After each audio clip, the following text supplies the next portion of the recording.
Hello, everyone. Welcome back to the ESL Mobile Challenge. I'm your host, Paul and Verum Toddkill, and we're back for another week. It's all about Brawl Stars tonight. Some of the best teams in North America are going toe-to-toe for the lion's share of that prize money, and of course, that $18,000 first place prize. Let's get my co-casters in here for a night of action. Echo, how you doing, sir? I'm doing great, man. I'm excited for another week of Brawl Stars. About to see some hype matches with some amazing players. It's going to be a good night. I'm feeling it.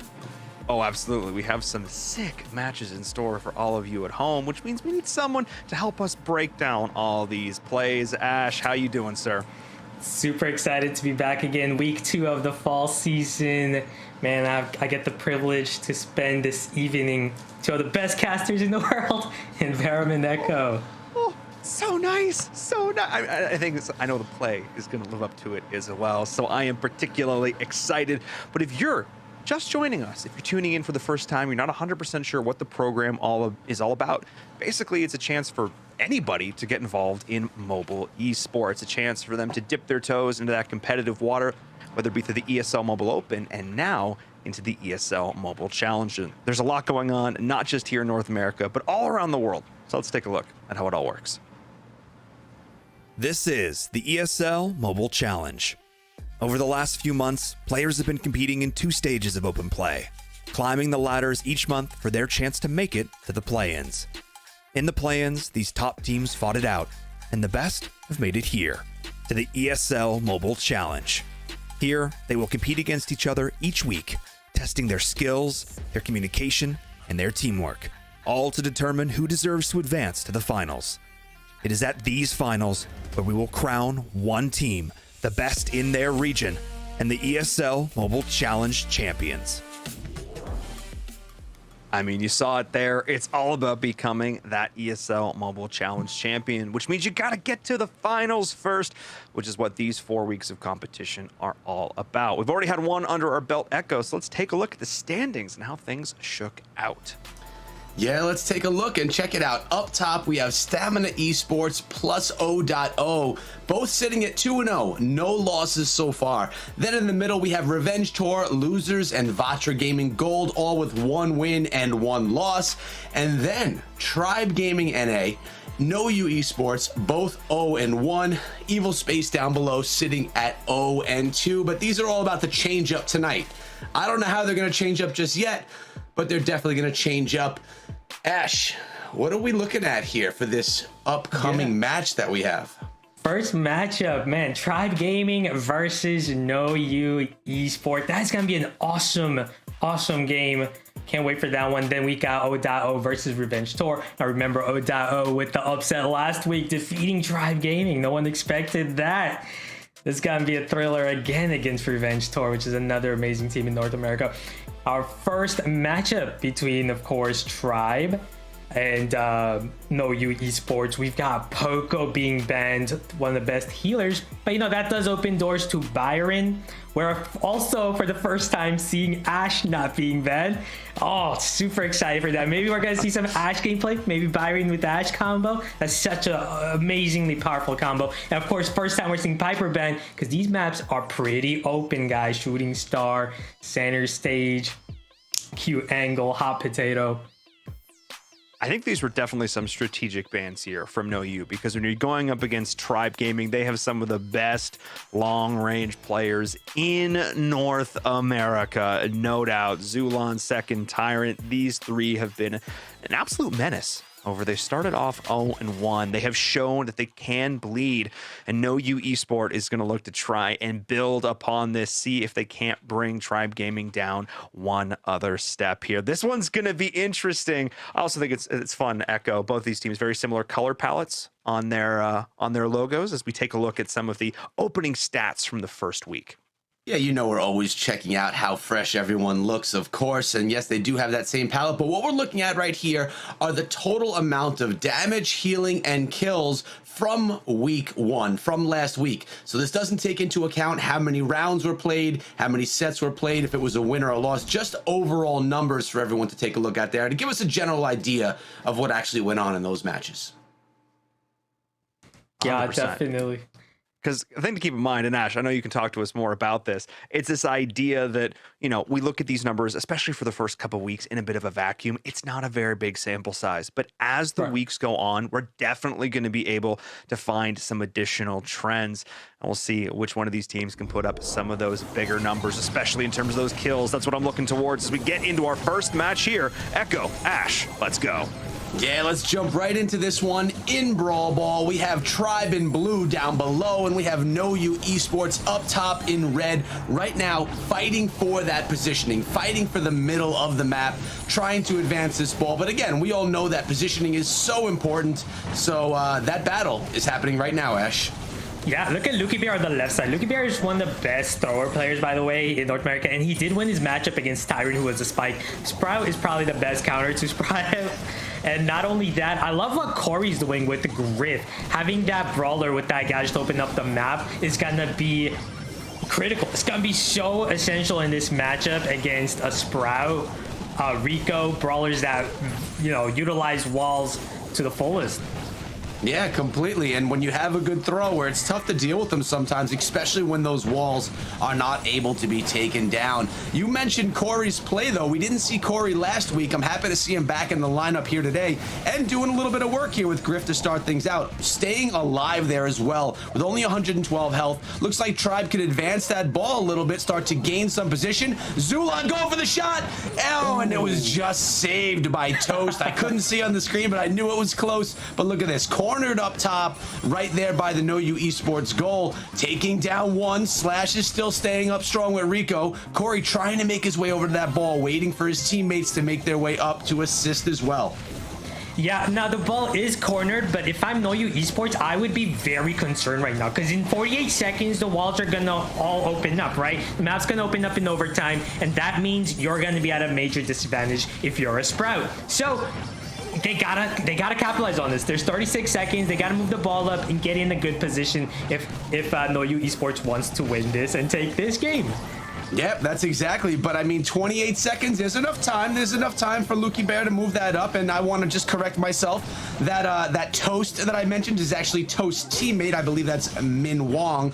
So right now that I've corrected myself, all right, Zulon able to clear out the zone a little bit. Corey gonna try and hold it down, but Rico is right there. I'm talking about Slash trying to force it in. Here comes Zulon out of the goal, respawning and about to get these walls taken down. Let's see about this advantage you spoke of.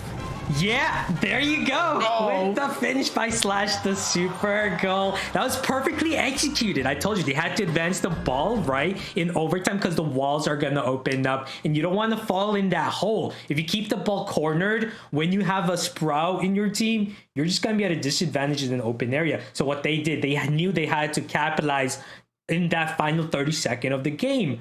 Push up, get in a good position to score. So very, very well played by them there. I mean, what I thought I heard you say was when the walls are down, Sprout is going to lose. That's what I thought you were going to say. Walls collapsed. They pulled in the win with the goal. So, but yes, I know what you're saying. They advanced it into perfect position. They took advantage as soon as the walls went down for the quick first round one. Looking really good to start some things out. It was a nice back and forth round right there. Exciting for sure. Are you sticking with Sprout? I think they may stick with Sprout. I don't think so. I don't think you should not stick with Sprout twice because Sprout is a brawler that can easily be taken advantage of, right? Like you do have Poco banned, so Poco double tank, of course, is like the epitome of like Sprouts.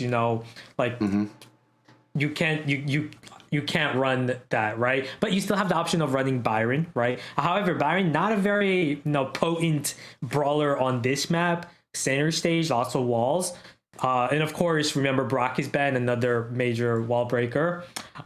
So Tribe definitely has, some thinking to do here because Spike Lane versus Sprout was your biggest disadvantage. Issue? Tyrant was losing to that Sprout pretty much every single time he had to deal with it, right? It's just too difficult to overcome. So, I'm definitely expecting a switch on Spike. I think a little speed is needed here. I wouldn't mind seeing a little Max thrown up into the mix because That's not a bad idea. You get Max. I know it's a good idea. What? You sound surprised with my prediction here, but actually, it is Ash. Is that? Yes, That it is is the Ash. first time we're seeing Byron Ash here Ash. in the ESL Mobile Challenge. And not just that, No You has switched to triple tanks on this map. Oh my God. It's like they perfectly predicted. They're like, okay, yeah, these guys are probably gonna go tank heavy now. You know what? Let's go tanks of our own. And now they're just overpowering them with their tanks. This is where things are going to be difficult, though. If Byron constantly heals your tank, Luki Dealer doing an excellent job too. Oh my! Because Byron is not going to be able to defend that. That was so well played by Luki Bear. He didn't go after the opposing tank. He went over the weakness, which is the Byron. Byron's not going to be able to do much against tanks at all. That was the second round one. That's the set right there for No You. Tribe Gaming 0-1 right now, and then getting taken down quickly. I mean, triple tank can do that though, right? That composition, catch someone off guard, and then you could just kind of walk those balls in really quick. In Verum, did that happen the way that you thought? Oh my goodness. Hi, guys, by the way. Hello, it's me. I'm back. Look, here's the thing. So tanks are kind of cool, I guess. Perhaps tanks are somewhat excellent. And here I was thinking, because we saw Poco banned, we may not have any tanks coming into this, but Ash, I guess I was kind of wrong. As we're taking a look back, it really just seemed like tanks were the answer, I guess. Why not just run tanks all the time? I guess that's... Well, you can't, because remember, if No You had ran that comp against, you know, the previous comp against Spike, they would have been at a disadvantage, because Spike would have countered them being one of the best tank counters, right? So what they did was something genius. They went with Sprout the first game, and then they forced the enemy to bring in tanks to counter Sprout, and then they were one step ahead. They didn't, they went tanks of their own to counter the Byron tank comp. It's as if they predicted that perfectly. Yeah, and looking at these stats right now, it seems that No You was on the offensive. Looking at that, 10 kills, a lot more damage being done, not quite as much healing, but the healing leads me to believe that Tribe was on their heels a little bit. Let's jump into Bounty right now. Again, we have Tribe Gaming down below in blue, and we have No You up top. Early blue star there for Tribe, and look at this Tyrant coming in with a little bit of healing himself. Yeah, that is a very interesting composition. You got two healers, Pam and Byron, and you got your speed support from Zulan. Now, the Max is a great pick against the opposing comp, being able to use that invisibility gadget to rush in on Nani. So that's going to be great. The only thing I'm kind of worried about for Tribe, they don't really have a wall breaker, so this tick could be a big problem for them, especially here being pushed back all the way to their spawn.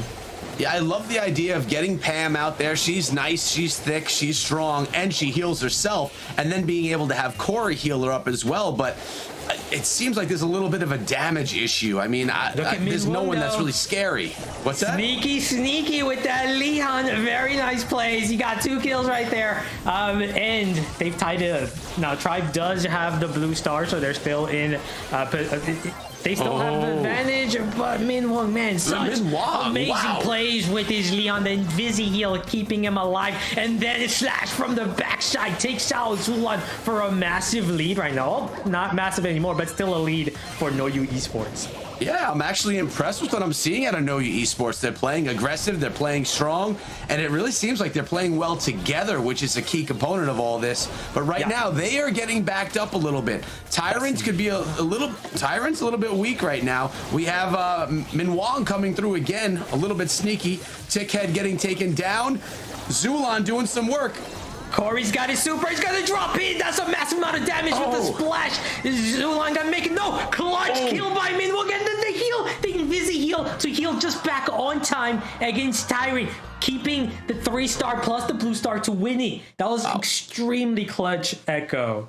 It was clutch, but it was also aggressive and fast. So many times we watch Bounty, we see the teams really staying back and picking and choosing in long range battles. That was like all up in your face, just diving right on top of them and trying. It was different. Yeah, the perfectly timed by Min Wong right there. He was right there he knew that Byron had his super. That splash damage did a massive amount, almost took out Tick as well, had it did that, Tribe could have won that. But Min Wong making it just on time to take out the Byron plus Invisi heal, right? 1,000 health per second healed from this star power, being able to heal back just on time against the PAM damage and securing the win. That is insane. You gotta love the Invisa heal. It seemed to work out really well right there. And again, really fast. And the way we're looking at it right now, all 3 rounds have gone to no you. So not what a lot of people are expecting. A lot of people would have gone into this saying that this is going to be an advantage for Tribe Gaming. But now, so far, it's not looking that way. Now remember, No You is the team that banned Poco, right? It's as if, they're forcing you to play Byron as the other healer. They want you to do so, and that's what I love about what No You is doing here. They're anticipating the comps Tribe would run, and they're beating them that way. Yep, they also banned Piper as well, knowing that Zulon is kind of a beast with Piper, as well as, the maps that are going to be played here today. So I actually like that ban. We talked about it last week, how Piper's never banned, but she's such a game changer. We'll see if it actually changes the game here. Zulon staying alive, setting a trap there as well. Looks like Tribe is winning the battle of positioning, trying to push back No You Esports.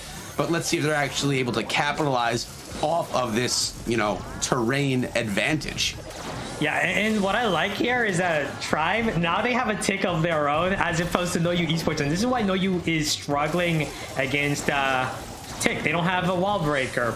Now, Luki needs to get his super ready. Otherwise, their team is going to be constantly pushed back. Look at the super by Nanny. Peeps coming in. Oh, excellent. Excellent clone to shield against the Nanny super there. Again, Min Wong with another clone. Unfortunately, not going to be able to make it out alive. But still, No You in control with 2 stars, a 2-star lead, and the blue star.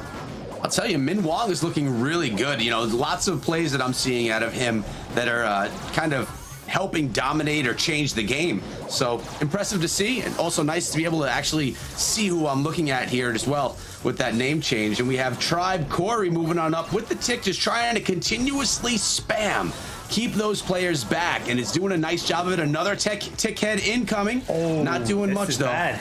This is bad for No You. They're pushed all the way back here, and there's 17 seconds left. This could lead to a team wipe if Tribe takes advantage, and they got the 1-star lead. But look at the Nanny super coming in. Corey's got to run. Tyrant's got to run, but he's got to use a return to sender, and it's gonna reflect back onto the opposing Nanny. And of course, Min Wong also targeted by Bell. He's not gonna be able to make any advancement there with his Leon, giving Tribe their first win of they needed series. They really needed that one. They needed it. It was played well. Lots of domination of the ground itself. I feel like No You Esports was back in their spawn for the majority of that. I'm surprised there weren't actually more kills by Tribe. At the end of the day, it was only a 1 kill, a 1-star difference, I should say. So really close, but No You has lost that complete domination and given a little bit of the floor to Tribe Gaming. The winner of the next round is going to take this set. If that's No You, they're in a commanding position for the entire match. If it's Tribe,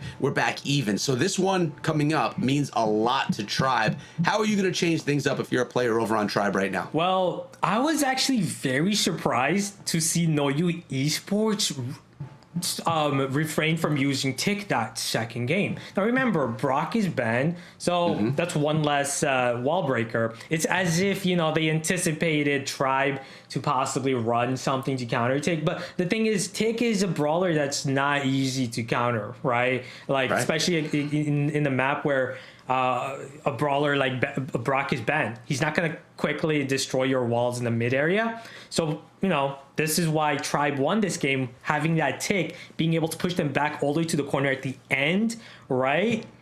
20 seconds left. They got cornered, taken out, and Tribe made it out that way. So I'm expecting No You Esports to go tick next game. And now Tribe, they got to make a decision, because now they're also probably anticipating, hey, yeah, they're probably going to revert back to tick because that's what worked out for them in that first match, right? So what do we do to counter the tick? What are you going to do to counter the tick? What would you do to counter a tick is the question. Well, considering Boko's banned, considering, Byron's applicable, I would just mirror. I would just go tick versus tick. And then on the lanes, I would go probably Nanny and Bell. That's probably what I would do. I would probably just go Bell, Nanny, and tick. against them. And see who could play it better. You think Definitely. these teams are each confident in their own play that they think they could do it better? I guess we'll find out because we do have... I called it. Oh, we got a Leon over there. Leon's a little bit different, but very close. Very close. Bell and Leon is the combo. But, I mean, we've been seeing Min Wong playing really good with Leon. So Exactly. maybe a good idea to keep that together. Yeah, definitely predicted what Tribe would play, by the way. Nani, Bell, and Tick, of course, is what we anticipated. Min Won going with the Leon. I love what Min Won's doing. He's been playing Leon magnificently, as you said. Not only that, Leon and that lollipop gadget gives you so much control when you're being pushed back, having that invisibility. Not just that, late game Leon can be very deadly once he has his super, can pretty much go for a free kill at any moment. You never know. It just puts you on so much pressure. Yeah, I mean, I'm watching it right here, and it looks like the tides are swaying a little bit. Looks like Tribe is getting themselves out of the corner, or out of their spawn. Well, I take that back. I felt like they were advancing forward, but now it looks like they're getting pushed back just a little bit more. I'm watching right now. Boom. When you're targeting the opposing Nani with Euro Nani, you are expecting the return to sender. So that's what Tyrant did there. I'm guessing he wants to eat up the return to sender gadget of the opposing of Lucky Bear. I mean, not Lucky Bear. I can't even see her. I can't see. The other Nani. Another Nani, right? You want to take out its 3 uses of return to sender, and then that way make him vulnerable late game and take him out. But there's 20 seconds left here. Yeah, but I'm also noticing No You. Look where they're ending up again, Ash. They're ending up in that back corner yet again. And right now, it looks like it's going to be very close. 9 seconds left. 1 kill will be a game changer. And there's one right there. It's 2-1. Make that 4. It looks like... Oh, wow, that was close. But Tribe Gaming takes that set and ties up the match 1-1 set. That was close. Last second kill there as well. Let's bring back in Varum. What do you think so far of this action in Varum? Come on back. Don't be shy. Okay. Okay. Literally got that Bell kill in the final seconds, but they were still behind by a single star. Oh my goodness, was this close? This is like 4D chess. I mean, not only are you thinking about positioning and damage and team play, but also this idea that you need to like work through your opponent's gadgets and figure out how to overcome that. I thought there was a second where we were about to see No You Esport just like sweep Tribe in 2, but Tribe with the reverse comeback in that one, keeping their composure, drafting compositions, quickly identifying where they were getting outpaced, and then being able to overcome it. I think that's the biggest thing, is watching how quickly Tribe adapted to this, which now means we're tied up 1-1 set. Reminder, this is of course a best of 5, so still plenty of opportunities for both teams to come back in here, but I'm looking at this and sort of, in an all-out fight, in more of a mirror matchup, it feels like Tribe Gaming has the advantage, which means that I want to see No You Esport come back to more of these dynamic compositions, maybe bringing things out that Tribe Gaming wasn't expecting. You need to catch Tribe Gaming off guard because, Ash, let's be honest, once they get your number, they are tough to beat. Yeah, not just that, the entire game in Wung, if you notice, he struggled to get his Leon super. Zulon played it very well, even though he got pushed back, he did not feed the Leon, and that's why I gave them that opportunity at the end to take advantage of the range, push him back to the spawn and win. Also looking at the stats here, No You just 1 away, 1 death from Tribe Gaming, who are just a tad bit better every single time, of course, being able to push them back and get... But that one was close. Yeah, that was close. You're right. It was the 1 kill that they needed, but that was really close. Those stats from kills to damage to healing were very close to each other, as was the entire set. I mean, it was not just a pushover either way, but I'm with you in Varum. I was a little worried for Tribe. I thought that they may have been down by 2 sets, but this is what Tribe is good at. Sitting back, figure out what's going on, how do you adjust, and then come through and pull in victories. It's what we've used to see. It's what we're used to seeing from Tribe, and they did it again there, in my opinion. 100%. Let's get back into it, though. We don't want to keep the fans waiting. Let's get back to the action.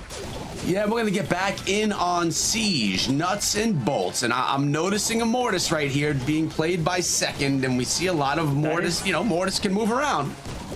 That is big because Mortis counters all three of these brawlers so easily, Echo. If you're in heaven right now if you're Mortis against 2 throwers and an Ems. That's super counter right there. So early prediction by Ash is this one's going to go in favor of Tribe. Let's see if it actually does. I also want to see how good of a defense No You Esports can have. Looks like a pretty solid one, only allowing 4% damage onto that Ike to start things out. Yeah, but how are you going to get control back? Second here, he's already got his Coil Snake charge. He can make an assertive play like right now. Slash is going to need to push him back, and he did it right there very well, taking out a second. But still, look at the bolt counter though. Tribe in full control over that, and they're going to get another push, which is huge because not only are they going to get this push, they're going to force No You on the defensive end, and they have a Mortis. Yes, you do have a Mortis, but with 3 bolts now for No You, Tribe needs to get some good positioning because I don't believe that this bot is going to take down the Ike. Maybe it will. No, I'm not sure. But they're going to need to pick up bolts in the meantime. But No You is going to have to go all in on defense here, and they're going to be in bad positioning for picking up bolts. Yeah, this is not a good position for No You to pick up balls. Look at Second intimidating them just by his presence. As you can see, everyone just staying away from him, not want to deal with the Mortis, of course, because you just can't. You can't being a Barley Sprout or Ems. So this is a major advantage for Tribe Gaming to take home. Yeah, look at this. 8 bolts to 3, and they have complete domination of the center of the map as well. You're right. Second doesn't even need to attack. He just needs to run close to people, and they're going to get nervous, and they're going to have to move. It's crazy. Just the presence. I think he knows that, too, with that emote he's popping out right there. Yeah, you can see the entire game, the whole team of No You Esports, they just kept their distance from a Second. Did not want to get an inch close to him, of course, because... you're gonna get not only that, like Mortis, he takes advantage of you, right? With his super, he can change supers off you. That's why you can't afford to be like, within his vicinity, because you might just allow him to change supers, get your team, So earlier we saw Sprout dominating, and I asked you, are they going to play Sprout again? You said no, definitely not, because easily countered. That's a different game mode. Well, now I'm asking. That's what you jumped in front of my question. That's exactly what I'm going for. Can Tribe play Mortis again, or is it going to be easily countered by No You?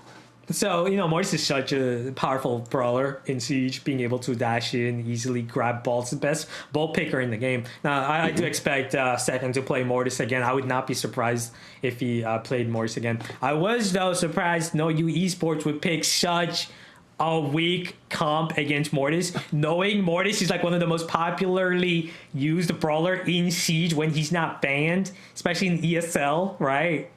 So why would you use a comp that's so weak to Mortis, right? All right, so what is a comp that's not weak to Mortis? Do you go with a mirror matchup, bring a Mortis of your own? I guess we're going to see. Let's hop into the game and tanks are great. Check it out. There's maybe Spike. They might be thinking. I heard a Frank. I heard a Frank. Yeah. They did come with the tanks. I'm happy about that. But look, Corey's playing Ems. He can handle these tanks. We got a Gene in there as well.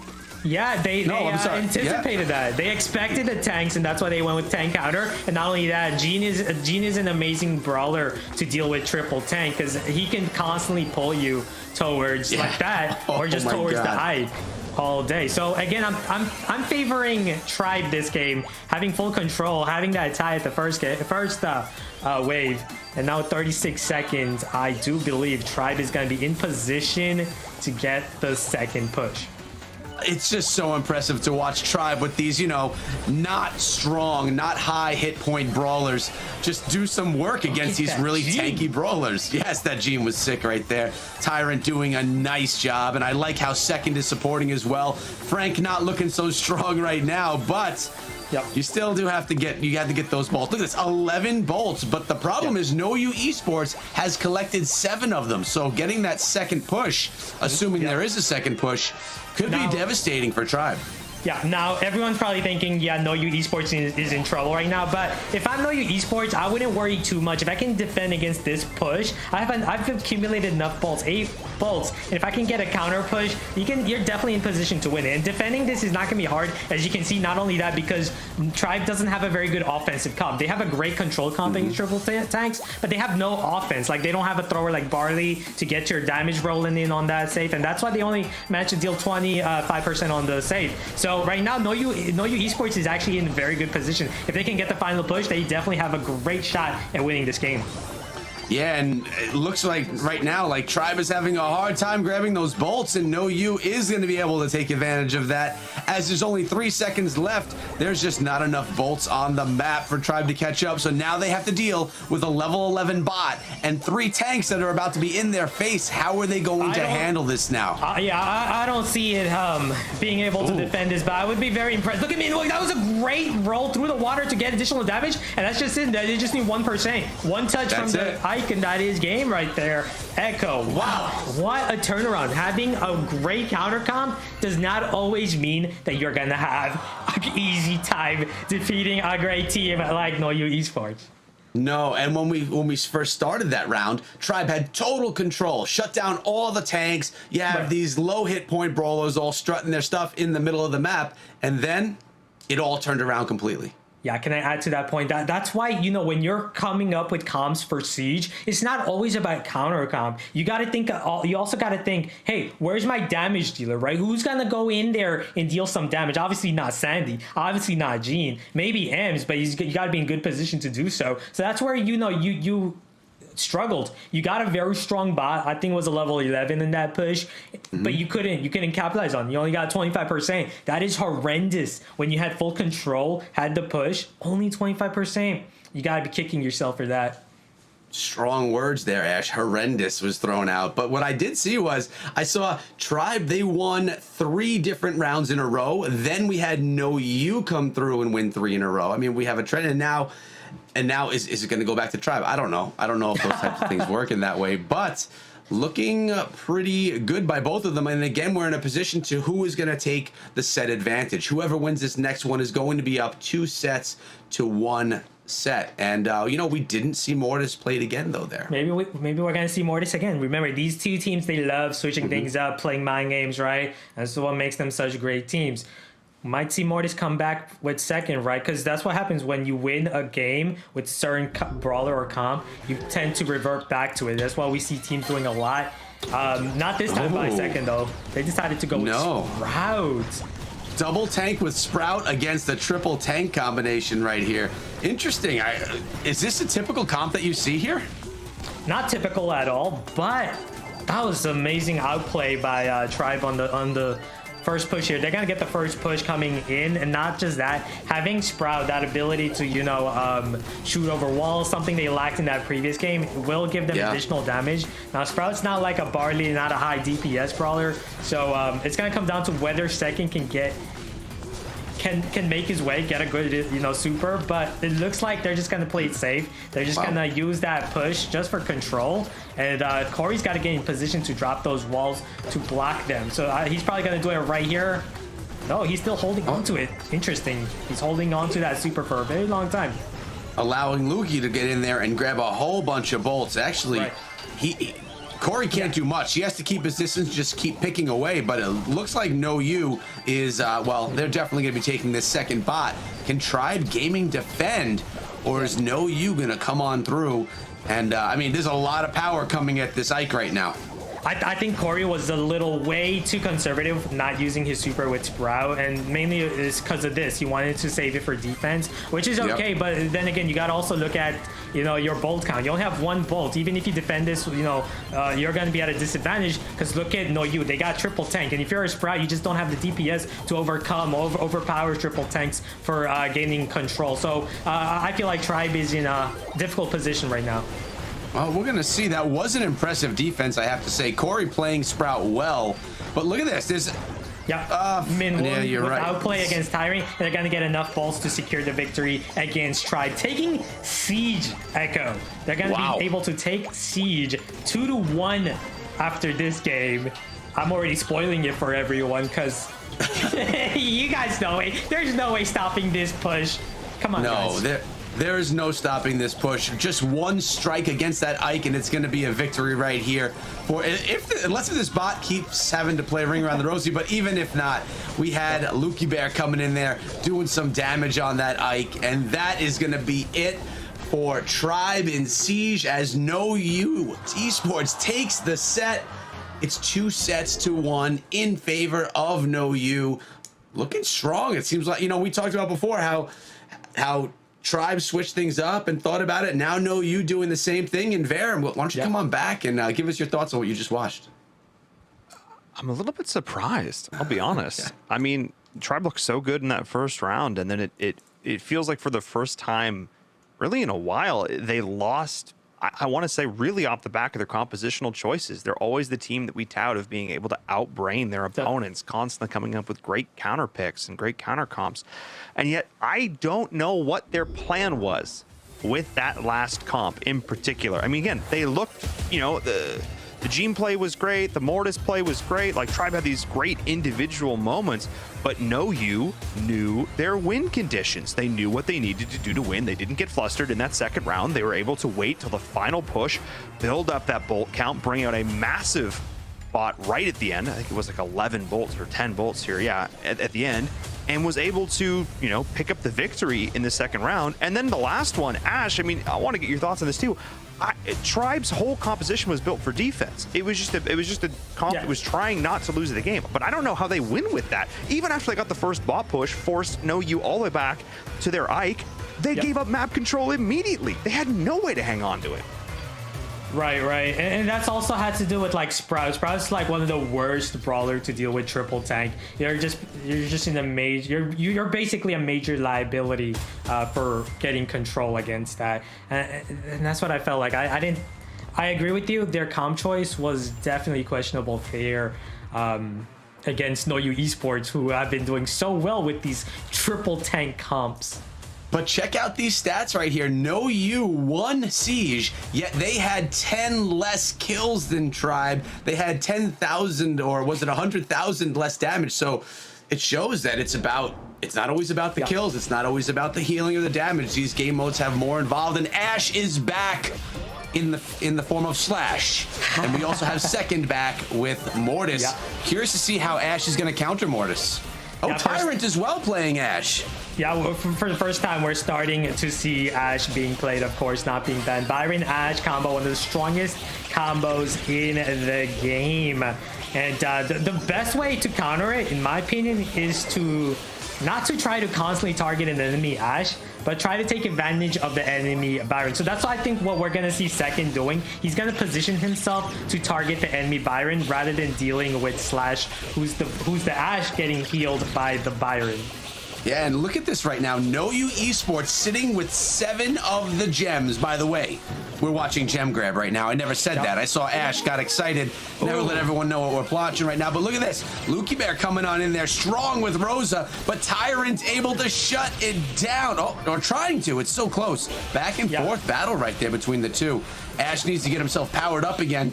And looks like Second was able to go in and shut it down. But, oh, wow. Was that just a squad wipe by No You? Yes. Oh, wow. Well, not a squad wipe, but they wiped Tyrant and Second right there. Now, I've been very surprised by Second plays with Mortis. He keeps going after Slash with his Mortis, and I felt like that was a major misplay versus No You. Got full control the entire game, 10 gems to end it right there. But if you're Second, man, you should really be rethinking whether you should be targeting Slash there, or you should be going after the Byron that's constantly healing Ash. So that's why Second was unable to defeat Ash.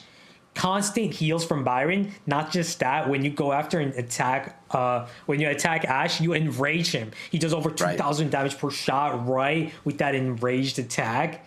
So not just that, his new star power with faster reload, it's harder to deal with if you're a Mortis. So definitely want to consider going after Byron if you're Mortis. Yeah, I feel like when you're playing against an Ash, especially with a Mortis or something like that, you go in, you just get him angry, he gets that rage, and he just starts doing more damage. So it's like you have to finish him off, or else you're kind of setting yourself up to get taken down yourself. Either way, where we're sitting right now is one more win, one more round won by No You Esports, and they're knocking Tribe to 0-2.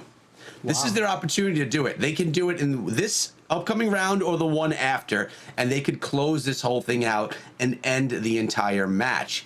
But, you know, Tribe is not going to let that happen easily. I think. Definitely. I mean, definitely not. I don't think you can go with Mortis again here. I think you have to be safe. I don't think you can pull Mortis in again if you're Tribe. Yeah, especially with the way Second was getting destroyed by Ash there. Yeah. I don't see them using Mortis again. Most likely to use Byron Ash, but you're gonna need something, right? The enemy team, No You, they did so well having that Rosa, right? That constant heal with Rosa plus the shield is such a great counter against Ash. So let's see what they do here. Second decides to go with B, which I feel like, you know, is just a good counter to Rosa lane, but No You Esports Spike. Just outplayed them, Echo. They went with Spike lane against their B. They anticipated it. Yep, I was just saying, I like that Spike play. Lukey Bear coming in with it strong. And, well, we're going to see how it goes right now. It looks like No You with an early lead here, holding down the center. Although Tribe, Corey steps up and is able to grab the first 4 or 5 gems. So, pretty good start. He's still trying to keep his teammate there, Tyrant, alive.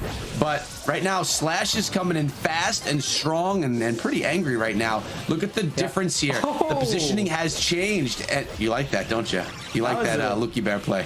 That was a very awesome kill by Lukey Bear right there with his Spike. Not to mention, he's not running Kerbal, although Kerbal would have helped him out even more against the B. He's not running it. So that's why he's kind of missing a bunch of shots here against enemy B.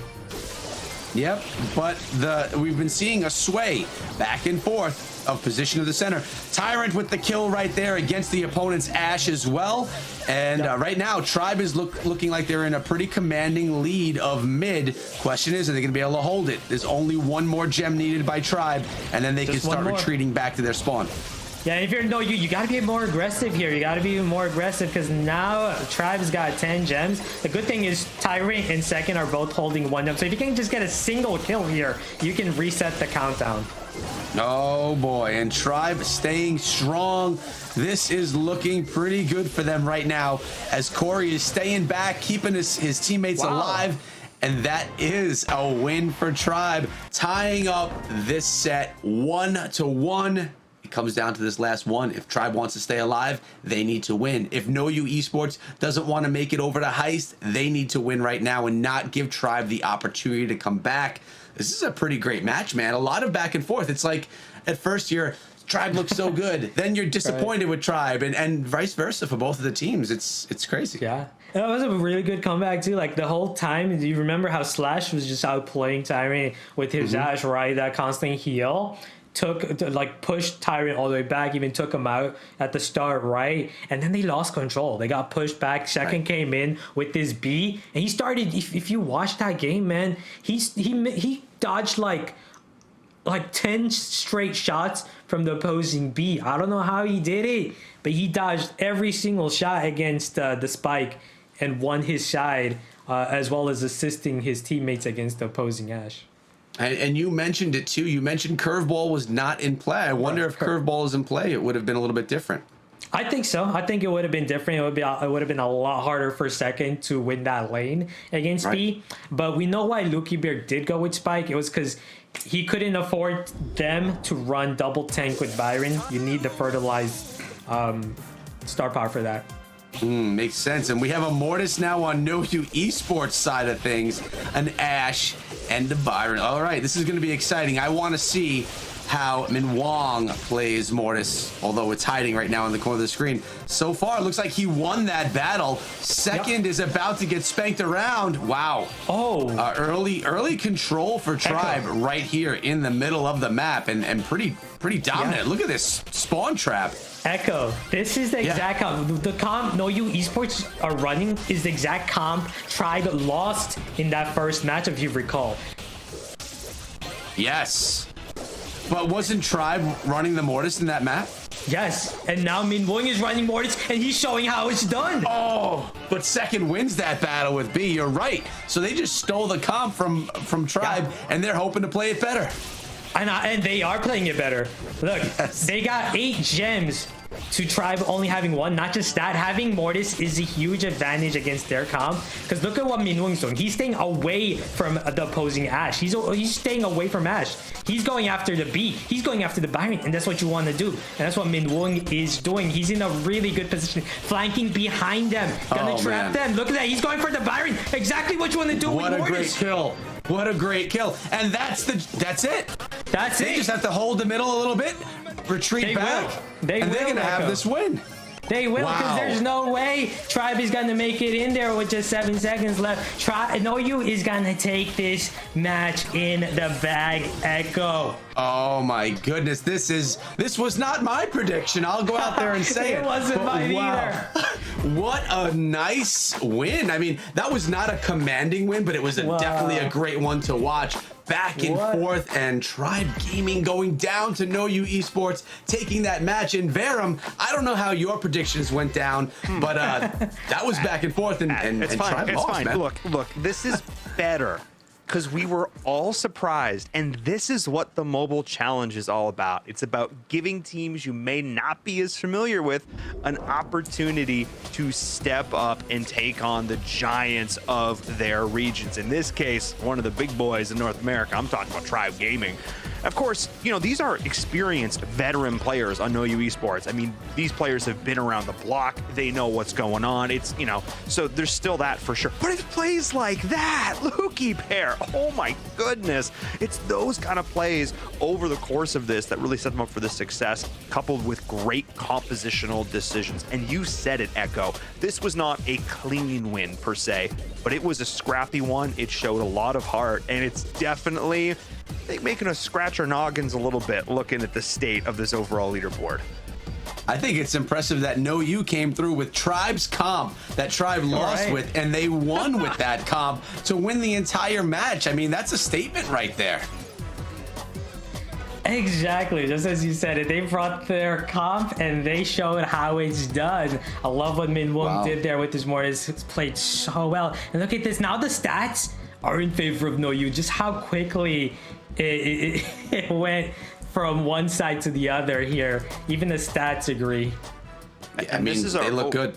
They do, and I want to remind folks, these are overall match stats. So these are the stats for the whole match rolled into one. In Echo, one thing I think is really interesting, I'm curious to hear your thoughts, the fact that No You got more kills, but less damage, which means that their damage was more effective. They were team shooting better. They were finishing their kills a little better. And against a team like Tribe, that we tout as being this amazing synergistic behemoth, that's impressive.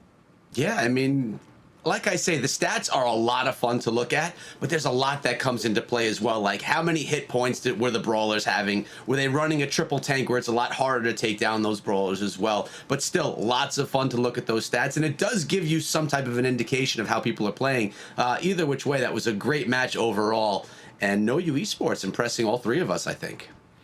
Yeah, what a way to start the night. Not only that, if you guys recall, every single game was different. They were always switching up comps. Never had any of these teams run the same comp twice. And not just that, the diversity of comps, the triple tanks, these double control, the double thrower. Man, so much diversity. I love this matchup. Super dynamic, never knowing what's going to come out next, constantly testing your opponents, maybe a little bit of cheese here and there too. I certainly do approve, so I'm excited to see what the rest of the night has in store for us. Before we head to a break, I need to remind all you folks at home, we started a TikTok channel, and we got some funny videos over there. I'm not like a TikTok expert, but they're pretty funny, so maybe go check that out, like Wimbledon sports content, all that sorts of good stuff. If you're on TikTok, probably are, let's be honest, most people are these days, go check it out. I highly recommend it. We're gonna head to a short break. When we come back, our second match of the night. We'll see you soon.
Hey, Fade. Thanks so much for taking the time to sit down and talk with me. First and foremost, good start.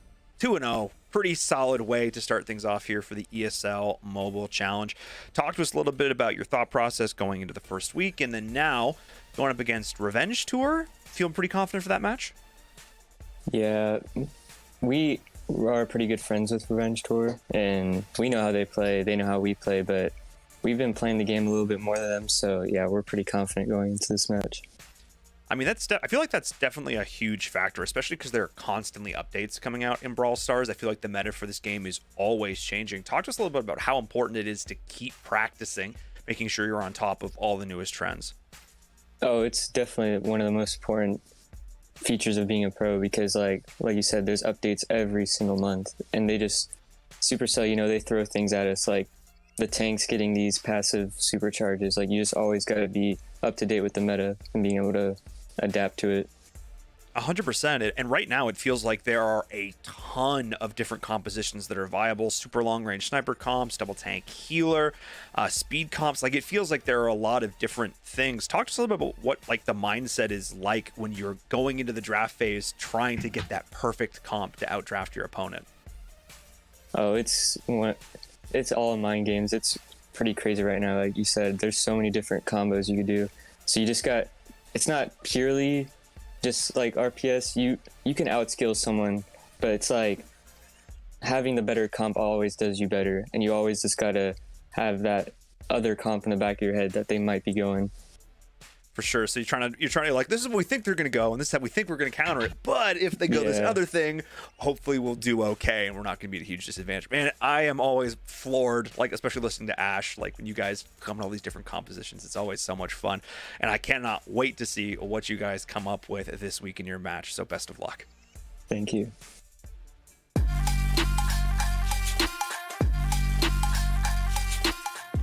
Hello, everyone. Welcome back to the ESL Mobile Challenge. I'm Inverum. That's Echo and Ash, and we're in the thick of it after, I think it has to be called a bit of an upset in game number 1. Tribe of all teams starting 0-2. Echo, that is.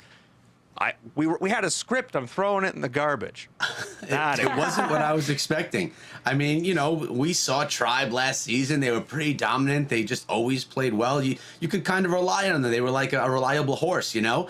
And now for them to start out 0-2, I mean, I predicted them to win that one, and I was wrong. And not with my expectations. And I believe we see them later on tonight as well, if I'm correct. So there's a lot on the line for them this early on. But again, this is not just 2 weeks of play. There are quite a few more weeks to go. No one is out of anything just yet. So it's not do or die at this point. Yeah, for sure. It not only that, it goes to show these teams are getting better, man. The pro scene in North America just evolving so fast, right? Oh, yeah. So many great teams, as opposed to like last season. It was kind of predictable, right? But this season is super unpredictable. Our predictions out the window. Yeah, and check this out. We have O.O coming up next, taking on Revenge Tour. So O.O is our other 2-0 team. We're going to see if they're going to be able to make it to be the first team that is 3-0. Following that, we have Losers versus Tribe Gaming, and then No You Esports again versus Stamina, which I'm suddenly a lot more interested in that matchup. Yeah, 100%. And check out the bans. Ash getting banned this time. We saw just how dominating he can be when he's not banned in that previous matchup, right? Brock, of course, getting banned again. I think most people would agree. Probably the strongest brawler right now in the current meta. Buzz, also another brawler we constantly see being banned. Jean is an interesting one, but Jean can be very, very powerful in Factory Rush, Gem 4. Interesting bans. And not only that, Toast, amazing Jean player, right? We know. So it makes sense to ban the brawler the other team is very good with. Yeah, absolutely. Something to keep an eye on for sure. Take a look at O.O. Again, 2-0 to start this out. They looked like they were on an absolute tear. Fade looks like very angry in that picture, but he's like such a nice guy. So I don't know about that. Then slightly misleading as we're taking a look across the board here as well.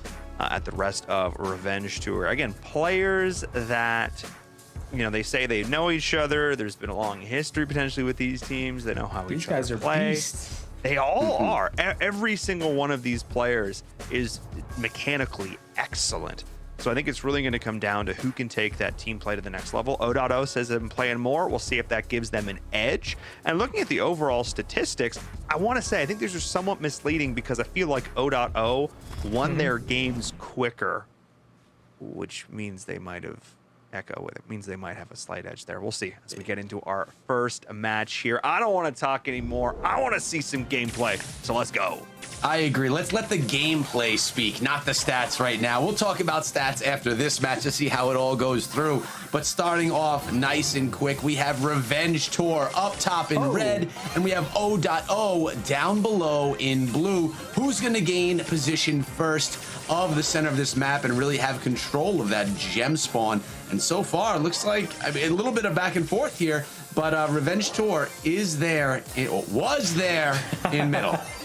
Yeah, it is very back and forth, but look at Jigsaw flanking behind them. Exactly what you want to do with your Terra. However, he's not close to getting his super with his Terra. Is one thing we do know, and now he's also used up a second gadget. I'm not sure if he wants to burn his gadget. I'm not sure if he wanted to do that, burning his gadget so quickly. Not only that, being so far away from getting his super with Terra. So optimal positioning for O.O here. Wow. Yeah, and they were quickly put into that optimal positioning as well. Oh, that's the gem. That's the needed gem right there. And Toast goes in there, does a nice job taking out the opponent, and boom, we get. Yeah. Remember, gems don't spawn randomly anymore. If there's a gem that spawns on your side, next time it's gonna spawn on the other side. So you always gotta keep that in mind. Play it safe. And that is exactly what O.O did. They played it safe here. And not only that, you can see how Jigsaw struggled with his Terra throughout the whole game. He made out one great play where he flanked through behind, but just didn't have anything. Didn't have his super, just struggled in that sense. Did flank behind, but at the end of the day, after that flank, he went down. He didn't actually get done what he was trying to accomplish right there. To be honest, it was looking like a pretty dominant performance for O.O. Definitely. Just to start things out, you know, it's early on. We don't know what's going to happen. But, I mean, O.O sitting at 2-0. They've impressed us last week. And, I mean, we're early on, one round in. But they looked impressive in that one as well. Yeah, definitely. Now, Terra is one of the best brawlers on this map, by the way, Gen 4. But against this particular matchup, against Sandy, M's lane, you're going to struggle. You just can't use your gadget against these brawlers. Sandy can just one shot, sweep all those shadows away. M, same thing. These brawlers, they do, you know, splash damage. So, you know, so you got to think. Got to switch out that M's. One brawler, possibly, you want to consider. Mortis. Mortis, excellent counter against M's. Excellent against Sandy, excellent against Max. So it's a brawler you might want to consider running against their comp. But you got to also remember, teams are a lot better this season. They've been switching comps. They haven't been playing the same thing twice. They're not using the same trick twice. These players know how to play Brawl Stars. I don't care if you're on a winning team or losing team. Everyone's here for a reason. And check it out, though. The comp has stayed the same for O.O. They're that confident in this composition. But we got Raz coming through, trying to sneak up a little bit, doing some work. But looks like Luffy or Luffy is doing a good job holding back. Luffy. And he's going to get pushed back just as he said that. Yeah, jinxed it again. I really love the bow pick, by the way. That is awesome. We got to see bow here. Having those mines just encapsulate the mid area here, that one choke point would be such a great advantage if Alec can do it. And he is going to do it. But also you got to remember, Max has that gadget that can quickly sweep through these mines. So mines aren't going to be very effective here, but it's going to be a good way to maintain some control by Revenge. And as I say that, they're going to lose full control. Yeah, Luffy doing a nice job just kind of detonating all those mines, getting them out of the way. Boom, look at that. That's Levy. I love that play. Love the balloons as well. Wow. As Levy's a beast with M's, by the way. Remember, he's also the world record holder with M's, by the way. He pushed M's to like over 2,000 trophies. Wow. So I guess we could say that he knows how to play M's pretty good. Look at Toast going up there, doing some nice work with Sandy. Going down, but getting him taken down as well. Fairly dominant performance so far by O.O as they sit in position here. 1-0 in Verum. O.O. What do you think? They look good to me. Oh no, that was disgusting. That wasn't close. I mean, this was kind of like, geez, I don't even know what to make of this. I felt like there was never a minute in this game where Revenge Tour was in control. Like even Jigsaw trying to go for these like fun flanks literally hits like a shot and is forced out immediately. Like it just felt like Levy was just doing such a great job of dictating the pace, and then Toast and Luffy were just doing such a good job of following up on the map control that was being created. It was consistent. It was in this first round. It was in the second round as well. I just felt like once Levy gets in your front line, you just can't do nothing. Look at this play. This is so gutsy. Literally no damage Melting done. everyone. I know. Like Ash, this is. There's so many little things that O.O is doing well here that it's honestly hard to pinpoint them all. I mean, what they're doing really well is they're keeping a ton of control. That's what they're doing. I mean, they were not, as you mentioned, letting Revenge Tour get a minute. They may have had a few seconds of control, but not a minute. Ash, take a look at these stats. Oh, no. Complete dominance by O.O. A 12 kill differential just going to show, just goes to show how in control they were both of these games. Yeah, these stats here, those kills in that show, you know, only 5 kills to 17. That's crazy in Verum. Not ideal.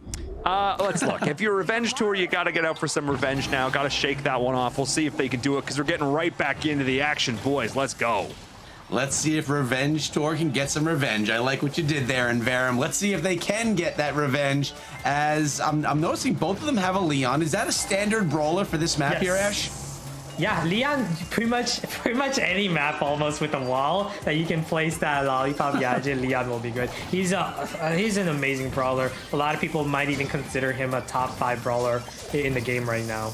Really? And he was not for a long time. But with that being said, we have Tribe with the first push on the Ike, but I don't know how much damage is going to be done. Looks like none. 0 damage was done actually right there. But who has control? It looks like Tribe is still in control of the middle, but you know what? I take that back. It looks like a bit of a stalemate to me right now. We have Jigsaw. Nice job by Jigsaw on that kill. Look at this, pushing Tribe back, now having advantage of the middle. Revenge Tour looking solid. Raz trying to sneak on up there, but so was Levy. Looks like it was a pretty much of a stalemate. No, looks like Levy did get the kill up top. Right, control is going to be super important for both of these teams. Now, I'm not expecting Revenge Tour to get much out of this push because they don't really have a wall breaker. They do have a spike that can throw a super over the wall here. But again, they're not going to get much out of this. This is where control is going to be imperative for Revenge Tour if they want to win this. They got to maintain mid control, get the vaults, but look at what Toast did. He took out... He took him out right there with his Mortis, asserted himself. If he can get, you know, a couple bolts right now, then O.O is going to be in a great position to win this. Yeah, but Revenge Tour... Did you see Toast right there? I didn't. Tell me Leon. what I missed. He took out the Leon 1v1 with Mortis. Now, if you're a Mortis and you take out Leon, you are a pro, especially a great player like Raz right there. Toast, again, if he doesn't even need to pick that up, by the way. Now, all they got to do right now is deal at least 31%. Fortunately for Revenge Tour, their Bell does have super, which can decimate this bot pretty quickly. So if I'm O.O, I will be concerned. Toast got to go in immediately because they got to start compiling damage, which they do right now, and that is just enough for O.O to take it. Wow, I didn't think that bot was gonna get in there and do enough, but it did. I was concerned, legit concerned there for a minute. But wow, so you're basically telling me here that when Toast is playing Mortis, that's what I should be watching, because I was watching the other side of the screen. I missed the Toast play taking down the Leon completely, and you scolded me. But I think the biggest play of this game was Luffy Piper opening up that mid wall. Had he not opened that wall up, it would have been a much different story. Having that quick entrance right there gave him just enough, you know, offense to get just enough damage to get the win. Because otherwise, that bot's gonna travel around the wall, and you have no way to like access the Ike. If that bot's gonna go around, Bell's got her super. So that was a big play by Luffy to be able to open up that wall. Had you know, they prevented Luffy from opening, could have been a much different story. I mean, I was watching that bot go towards the Ike probably before the wall was open. And I'm like, there's only a quarter health on this bot. There's no way it's going to be able to put enough damage. But You're right. Wall was open. It may have even done a little bit of damage to the Ike as well. I'm not sure. Maybe we'll check that out in a replay later. But I mean, it crushed it. It got more than enough percentage to take it down, and O.O continuing the domination streak. Now, I won't say that they dominated as much in Siege as we saw them dominating in the first set of Gem Grab, but they won. It's 3 in a row. One more, and they got 2 sets up on Revenge Tour. But as Inverum said, this is Revenge Tour's opportunity to get an advantage, to get a revenge. I should have said, it would have sounded better if I said that properly, but it's okay. I that's why I leave those for Inverum. But look at this, Toast again with Mortis. Looks like things look pretty similar this time around. Yeah, and it looks like Revenge Store also using Mortis of their own. It's something we've been seeing Mortis being played in Siege a lot in ESL, guys. He's like one of the most popular brawlers in Siege. Yeah, well, it's probably because he works well, right? Yeah, for getting those pushes. Now, if you're O.O, you're excited because you got the first push, which is huge. Remember, having the first push when you're running Mortis is so imperative because it allows you to maintain control and constantly be able to pick up bolts. Not just that, when the enemy team is running a Mortis of their own, they're gonna lack defense. So it's a big advantage having that first push. As you can see, all 3 of Revenge Tour's team had to put themselves in that position to defend against the bot, giving O.O a great advantage as Levy placing down his traps in the middle. Yeah, but with that being said, O.O didn't gain a bunch of bolts. Check out Raz, took out Toast, outplayed him with the Mortis 1v1, and then also took out Levy. So Raz with some big plays with his Mortis. Just showing you like, hey, if you're a Mortis, I'll show you how I play Mortis better than you, maybe, right? Yeah, and well, he has to at this point in time, right? That has to happen. We're gonna get a little bit of a super on top of this bot. That bot is not really gonna do much. As you can see, the wall's not open, and also targeted by Bell's super. But this is big for Revenge Tour because they got mid control, and not just that, Toast just died. So this is huge. Revenge Tour has to capitalize on this, maintain control, pick up just a few bolts, and they're gonna walk home with the victory here. I mean, it's tied up on bolts right now. Actually, nope, no logo. Raz, wow, do you see Raz? Double kill. Man, wow. Just showing you how he's done. I'm telling you, he's like, this is why Raz picked Mortis. He knew that he can outplay Toast. Even though Toast played so well that first game, Raz just outplaying him every single time with his Mortis here. Wow, I mean, in this round, Raz did play Mortis better than Toast. I'm seeing right now that Raz 1v1'd Toast 3 times, so it looks like Toast met his match, and that's going to keep Revenge Tour in this one as they're going to win this round, tying in this setup 1 round to 1 round. Revenge Tour taking a little bit of breath of life right here, because if they get one more win, one more round 1, we'll be tied up 1 set to 1 set. It'll be very different. All the early O.O domination will be washed away, and we'll be basically on even playing ground again. So yeah, they have hope. They just got to bring in the win in the next one. Yeah, and I think one thing we can comfortably say is Raz is gonna play Mortis again, right? So if you're O.O, you're wondering, should we go Mortis again? We kind of lost against that Mortis 1v1. Yeah. Do we really want to try to beat Raz with the Mortis? Or let's just go counter. Let's just go Mortis counters. Now, we know Leon is she's supposed to be a good counter to Mortis. And then add another brawler on the lane that could, give you a good advantage against Mortis. I don't know, maybe like Daryl maybe. Daryl could be good against Mortis, defeating him in that lane. Spike could also be good, right? Spike could be another good option. I like the Spike option. Yeah, I feel like if you're O.O, you got to go with Mortis counters. Well, yeah, I mean, he was definitely, he's going with Mortis again. You called that. Yeah. Now, O.O, would it be worthy of them going with a really heavy comp, a really just powerful comp, and going in with something like that, knowing that you're going to have Mortis that probably won't be able to handle it? That's not a bad idea. We know that they have that capability to pull out the triple tank at any moment. They could do that. And I feel like that could actually work, especially against the Mortis comp. You're very unlikely to get the first push, but you're going to be able to defend, and you're able to get the late game control to finish it. So I wouldn't be surprised if they go triple tank here. Looks like Toast does go with Mortis. He's like, okay, no, I want to try this again. Raz with the Volto, he managed to pick that one up, but that's big for Revenge Tour if they can get this first push. I think Toast didn't like losing that to Raz. I think that he wants to come in, shut down Raz. He doesn't want that talk on the scene. He doesn't want anyone thinking that he could be outplayed. So he's coming through for round 2, and he gets that one. That was big outplay by Toast right there, showing, hey, I'm gonna pick it up with my Mortis this time, take you out. Right now, it was a tie that first wave, so that means this next one, it could be imperative, especially if you're, if you got a bunch of bolts. But if you're Alec right now, if I'm Alec, I'd be okay with the enemy team getting the first push and us decimating that bot with Bell Super. That's going to give us a big advantage for the final push. That's what I would do if I'm Alec here. All I can sit here and watch is a Mortis play, and it's 1-for-1 right now. Yeah. Toast and Raz are tied up 1-for-1. The last thing Revenge Tour wants is a tie here. If this is a tie in bolts, Revenge Tour is going to be in a bad position. So that's actually very good for Revenge Tour right now. Wow. A lot of people may not believe me, but this is actually really good for Revenge Tour that O.O got the first push, because look at Belle. She's going to place her target on that bot, and it's going to be an easy defense for Revenge Tour. And they also have 9 bolts accumulated in the bank. So as you can see, O.O, they got a pretty nice push actually.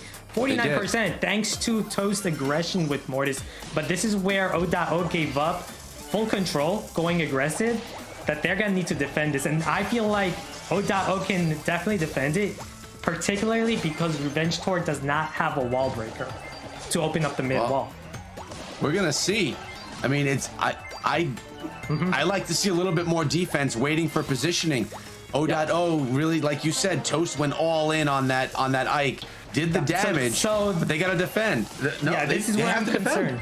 This is where I'm concerned for Revenge Tour. Are they going to be able to get enough damage? Because their comp, they don't have a wall breaker. Raz got to make his way through. That's what he does. They have time, though. They might get it. Look at Alec. He's making his way from the left. He's going to drop everything. They got it. And that is just enough. They got it. Wow. Nice plays by Revenge Tour. Exactly what they needed to win. Remember, when they got that, when O.O got that first push, I told you, they had it. They have the defense with Bell. They just need the counter push for the final push. Let's bring back in Varen, because something that looked very heavily in favor of O.O is suddenly an even match right now. We are basically back at the beginning, 1 set to 1 set.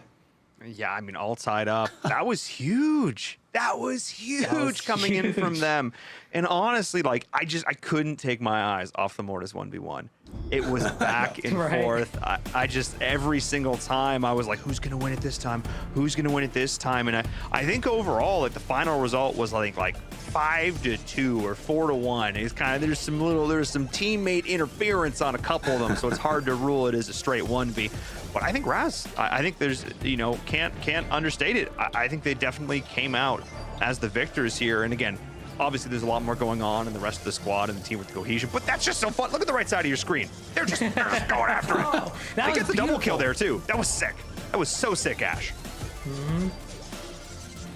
Yep, it was sick for sure. But I mean, at the end of the day, I'm really impressed with Revenge Tour's tenacity, ready to come back in and just not give up against a team that's 2-0, looking super strong, outplaying you in the first set, and then coming through after even losing the first round of this set and able to pull in 2 in a row. O.O, they can't feel very good about letting that one go. And here are the stats for you, Ash. Yeah, super, super close right there. As you can see, as the games did dictate, that as well, being such a close game. Revenge Tour with just 1 additional kill, and maybe that was the difference maker, right? Because of how close it was. We'll see. We'll see if that trend will continue or if one team will take the upper hand as we get into Bounty. Echo, let's rock. Bounty on Dry Season. This is one of my favorite game modes when things are close because I feel like it's just a really skill-based one, especially when you're going long range. It takes a lot of accuracy. I don't know. There's something about Bounty that just makes me feel that the better team should win in Bounty. Am I off base here, Ash? You can tell me if I am. No, you're definitely right. I share the same sentiment there. You know, accuracy, sharpshooting in Bounty is critical. So, you know, often comes down to, you know, players who have great marksmanship, right? Yep, exactly. Now, which comp is better off? Toast with the Gene or Jigsaw with the Nani? I like Jigsaw with the Nanny. He's a bit like, it's gonna help him out so much late game. Having that super, he can target Luffy, easy kill there. So I really like having Nanny here. Whereas Toast, you know, having Gene is gonna be great for, you know, constantly keeping your team alive with that Magic Puff star power. Right, and not just that, this is great for Toast because he does have pull with his Gene. I like what Levy's doing here. Just Oh. It's invisible the whole darn time, either in the grass or in the lollipop. Always invisible, really nice. And there you go, just pop another one out there. So cool. By the way, Echo, I don't know, but did we not have Gene getting banned? Did the other team not shoot? Like, I'm pretty sure. Oh, you're right. Gene was banned. Yes. They're playing with the banned brawler, right? That is O.O is playing with Gene. They are. They're going to automatically lose this. You're right. Was I not talking about how Gene was a great ban because Toast is an amazing Gene player and now Toast is playing Gene, the banned They brawler? are giving it away, Ash. They just gave that away. I don't even know if anyone realizes it yet. 9-0, but they're not. I don't think they're gonna take the win because Toast played the banned brawler, right? Am I going crazy or what? You can't play a band brawl unless it was written wrong down in the cards. We're gonna check with the administration to see what's up. But if Gene was banned, that's gonna be a loss for O.O. Even though they won 9-0, that's gonna mess up the stats for us now, isn't it? You imagine picking a banned brawler, winning 9-0 like that, just dominating a game, and then you take the loss because you didn't have the wherewithal to you know to take that into account, right? Oh man. I mean, I could see. I mean, I'm no pro player, but I could see how something like that could slip when you're just kind of in the moment. I mean, it doesn't happen often by any means. I could understand how it could happen though, but man, it can't feel good, especially if you win. If you shut down your opponent, but shutting down the opponent with what you said was the weaker comp. You bring the stronger comp, you can win it 2 more times in a row. I don't think it was a weaker comp. Both comps were strong, but I definitely like the Nanny pick. But hey, Toast did run the banned brawler, so I like the Nanny pick better, especially because Nanny wasn't banned, right? So waiting to hear word who actually pulled in the win for that one. It looks like Revenge Tour does officially get that round. So, yeah, they just have to win one more to take the set. Although, watching, if bans were not a thing, O.O took it 9-0, but bans are a thing. That's why they're here. That's exactly why they're there. Good eye there, Ash. I wasn't even noticing it all. That's why you're the ban guy. You're on top of that stuff. You're the ban guy. Ash is always banned. I know this. Right? Was always banned. Was always banned. Okay. So with what just happened, Ash, I feel like Toast could just switch out Gene for another long range brawler like a Nani, and the same type of thing could go down. Yeah, but you know, do you want to mirror against Nanny? Like, you know, we know Jigsaw's an amazing Nanny player, by the way. Do you want to 1v1 him versus Nanny? The other option is you could go thrower, like Sprout would not be bad idea. Could be decent. Right, especially against the other team, they don't have any wall breakers. Another team's got wall breakers because Brock's banned. Definitely. Now you have me looking at all these bans. So to repeat, we have Buzz and Ash. They were banned by O.O, and then Revenge Tour they banned Brock and Gene. So just to reiterate. Yeah, it's definitely gonna be interesting. Interesting to find out what Toast is gonna play here, because I don't think he's gonna go Nanny. I think he's gonna pick something to counter the opposing Nanny. Now, you know, Toast, does this throw him off his game? He's got to feel bad. He's got to be think upset so. that happened. You think it's going to throw him off, huh? I think it will throw him off a bit. You know, just having that taste, like that taste, like, oh man, we dominated, but we lose because of me. I picked a banned brawler. You know, Yeah. I gotta go in. I gotta bring in the heat again. Make up for that, right? It does put him in pressure.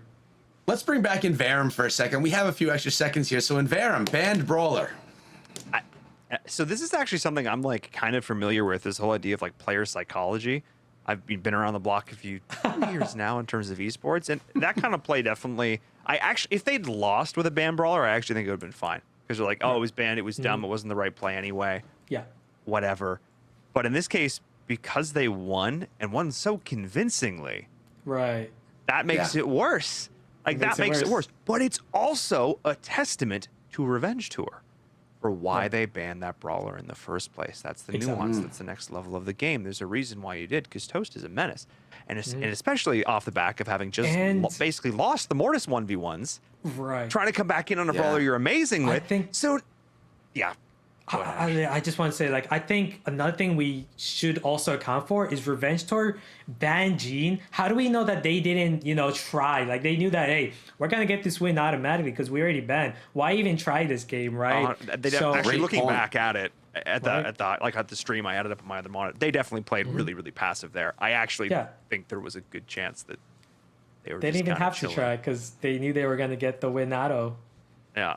Get that big why show your stuff, right? Why show your hand if it's going to be a ban? I think the big question here is Toast going to be able, are they going to be able to say, oh man, we just made a big mistake, but we need to move forward? Or are they going to get mad about the ban? Are they going to get mad at their teammate about the ban? We got to see how they're going to respond. No. Exactly. So let's see how it all goes down. And look at Toast. He's using the Nani right here, Ash. Okay, but look at Raz, though, running the Sprout. And then Goatsaw, a.k.a. Jigsaw, with Tick. Man, 2 throwers. That's going to be difficult to deal with because you got these glass cannons, Echo. You got Bell, glass cannon. You got Nani, glass cannon. And for those who don't know what glass cannons are, basically long-range brawlers, high DPS brawlers that lack health, making it easy for them, you know, throwers such as Sprout and Tick to counter. Yeah, and check it out. The Tick Head came in, took out the lollipop to get rid of that invisibility. I like that play.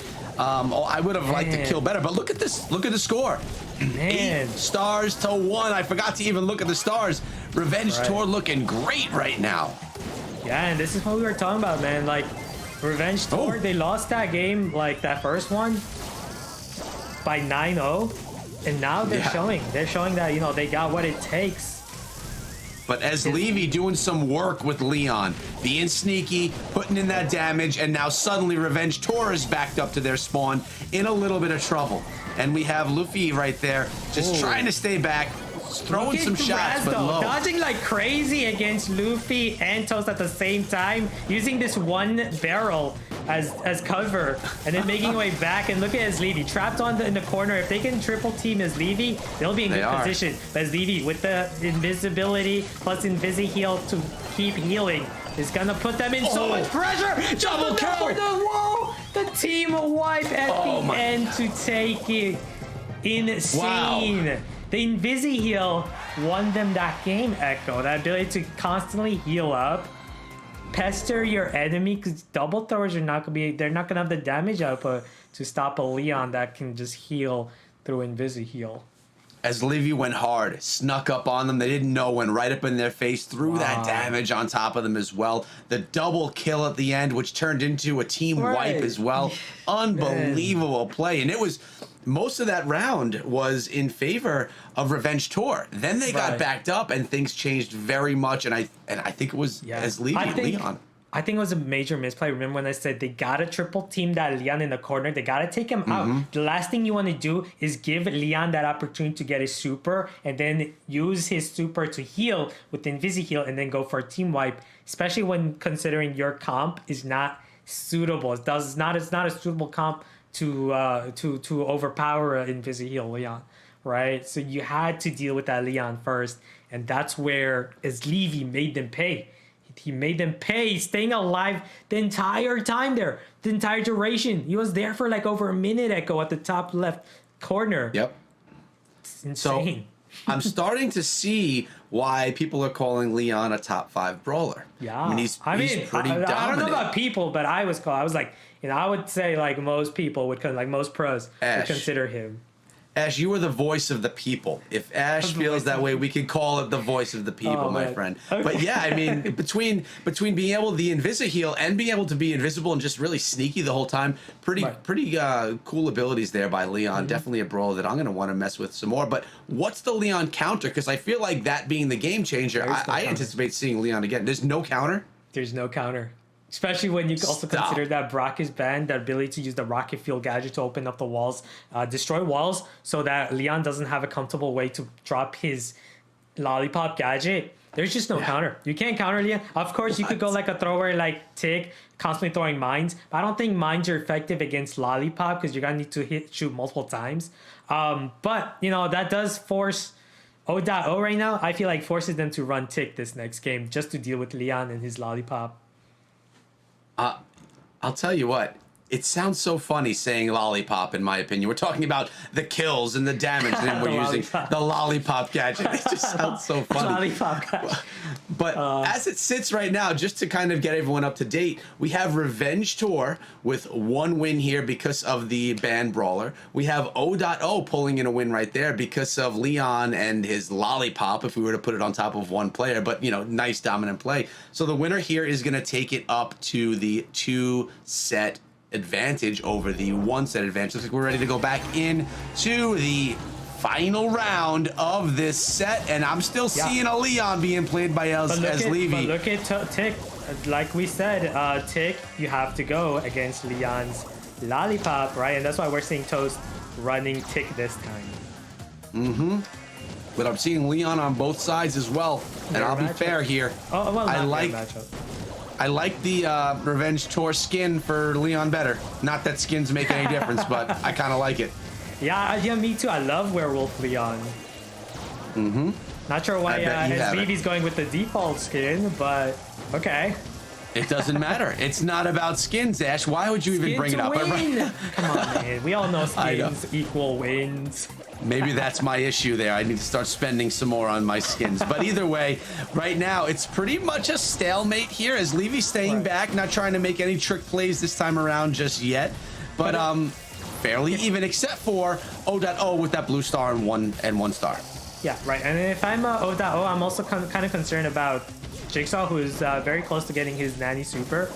So you can bring that peep in and possibly target Luffy for the kill. That's something you want to be aware of. Raz also has his super. He's gonna go in Invisi-heal. This is a perfect moment for his team to not go for a trap, but he did it. Oh man, he walked into one of Bell's mines there. That's gonna slow him down. Even like and then he wow. Nice kill by Luffy. He fell on both of Bell's gadgets. Oh man, that's big. That was big plays right there by Luffy, and now you can see why he's got a lot of cups on that brawler. Right, but this is where O.O, you don't want to be pushed back because there's still time left, 10 seconds. If look at Raz coming in from behind, but look at his Levy, so clever coming in. Oh, he got the one. The kill, the backstab, but he goes down himself. The counter kill. Just not enough time though. O.O able to pull through and pull in the win on that one. Wow, that was close. A couple of seconds more, and that could have been a very different story. But as it sits right now, we have O.O up 2-1 in Verum. It turned out in favor of O.O after all.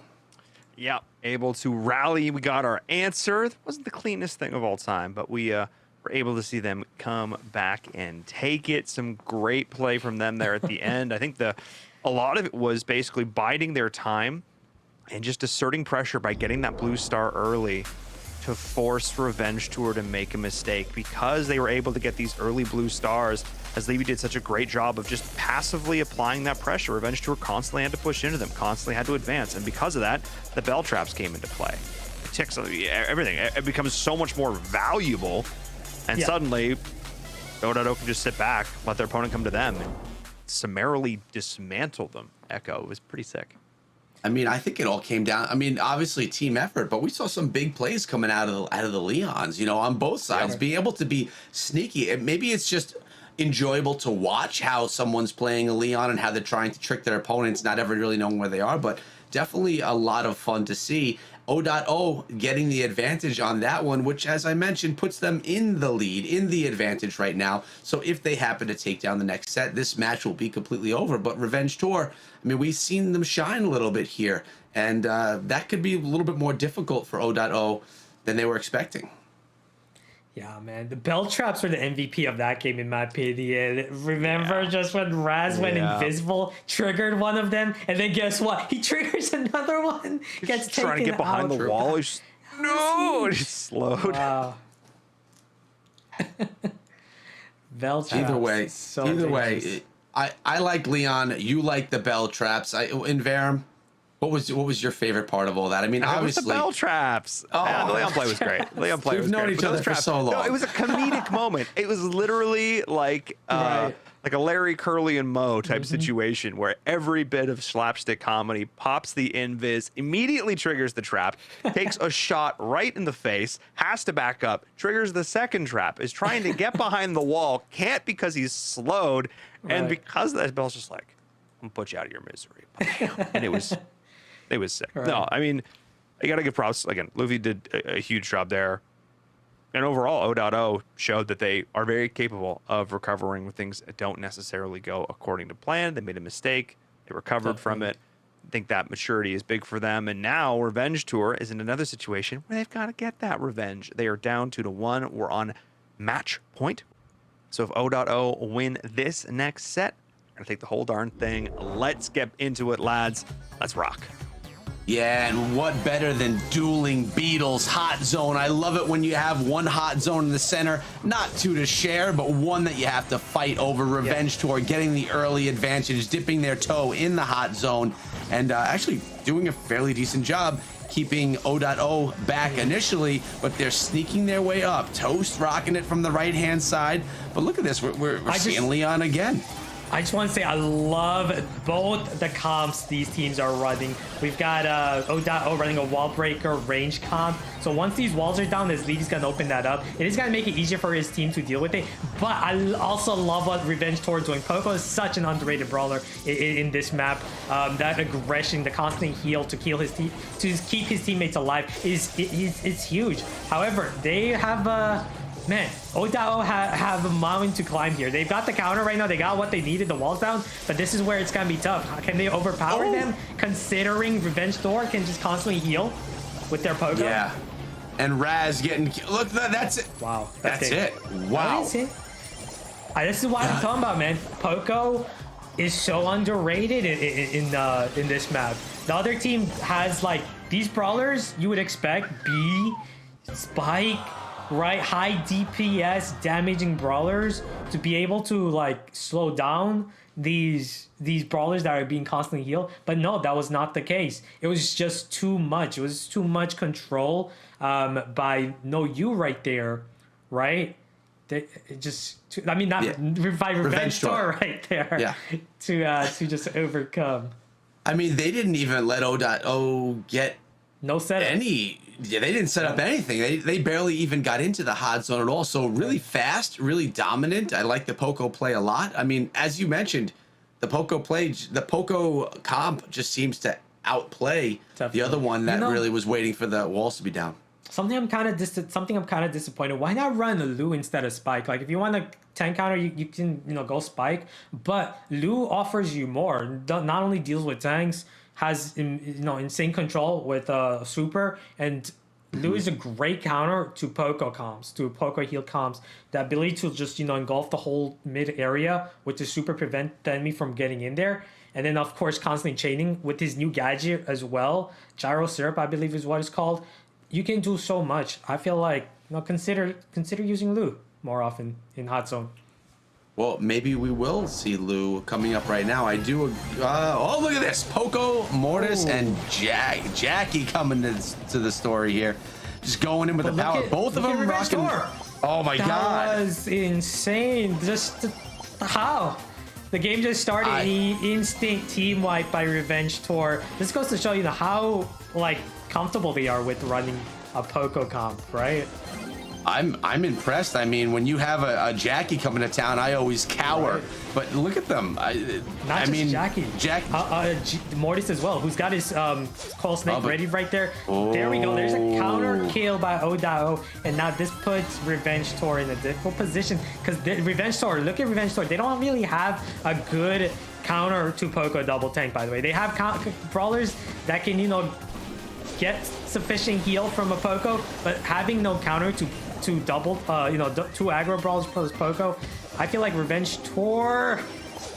Oh man.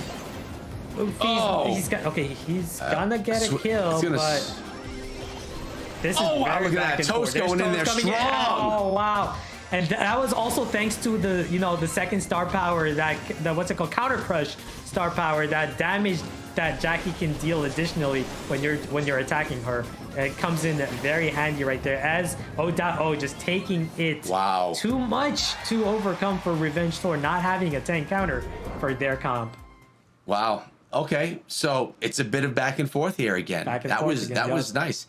I mean, Mortis just continuously going after your Poco, and then you have Jackie that's in there just pulling everyone in, taking them all out, holding down the center. Really strong. I love what O.O did there. They knew that, hey, they got a really strong comp, Stu, Leon, Poco, but hey, Stu, Leon, Poco is not going to beat Poco with 2 tanks, or even Mortis in that case, right? Like, you're just not going to be able to. Leon doesn't have the DPS. Leon is not a tank killer, right? Although he does well against, them. But same with Stu. Stu's not a tank killer. He's good. He's got good DPS, but you're just not going to be able to beat tanks getting healed by Poco, right? It's just advantage for O.O at that point. So if I'm Revenge Tour, yep, definitely got to consider changing up the comp. Now you can't go Ems though. Ems would be great against tanks because Mortis, you can't deal with Mortis with Ems. Spike is gonna be a risky. Spike sometimes can work, but overall, just not good enough. It's just not good enough against Poco heal tank, Mortis aggro. So you got to consider something else in that case. What do? Do you mirror matchup? Do you go something like, hey, maybe pull out a Shelly? I don't know.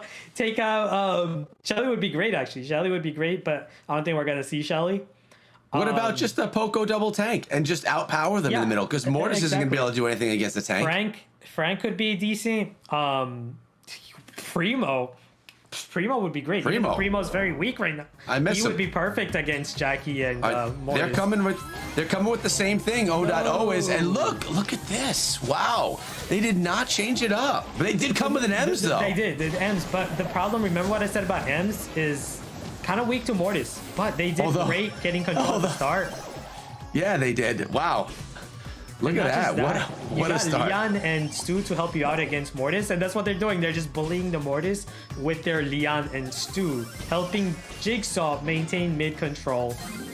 This is great for Revenge Tour. Got control, but I'm worried. I'm worried if Luffy can get one push, start rolling with his Mortis, get control, it could be a different story. As Leafy does have his super, so there's the heal. Perfectly timed heal, by the way. Oh, we got Leon's gonna come in.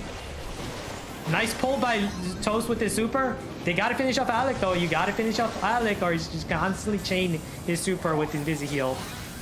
They did. Luffy's going to come in. He's not going to be able to win that matchup. And then Raz is going to finish. Not going to be able to finish just yet. But this is great for Revenge Tour, maintaining mid control. You got to be careful. Luffy, he's going to take him. No, there's no way he's going to win that matchup. 1v3 as a Mortis. Just no heal support. Revenge Tour is taking this one, Echo. Yeah, it looks like it. Impressive stuff, which is going to take this all to a final set as we're tied up 2-2. I mean, listen, you said Ems was a play that you didn't want to make, but man, I'll tell you what, they played her pretty well. They played it very well. And not just that, Ems is weak to Mortis, but when you have a Stu and Leon to back you up against Mortis, that helps out. That balances things out for your team. You don't have to worry about Mortis when you've got Stu and Leon helping you, right? You're making good points. Let's bring back Inverum right now. And I mean, we're tied up. This is a heck of a lot closer. So far, we're all kind of getting blindsided by how everything's going.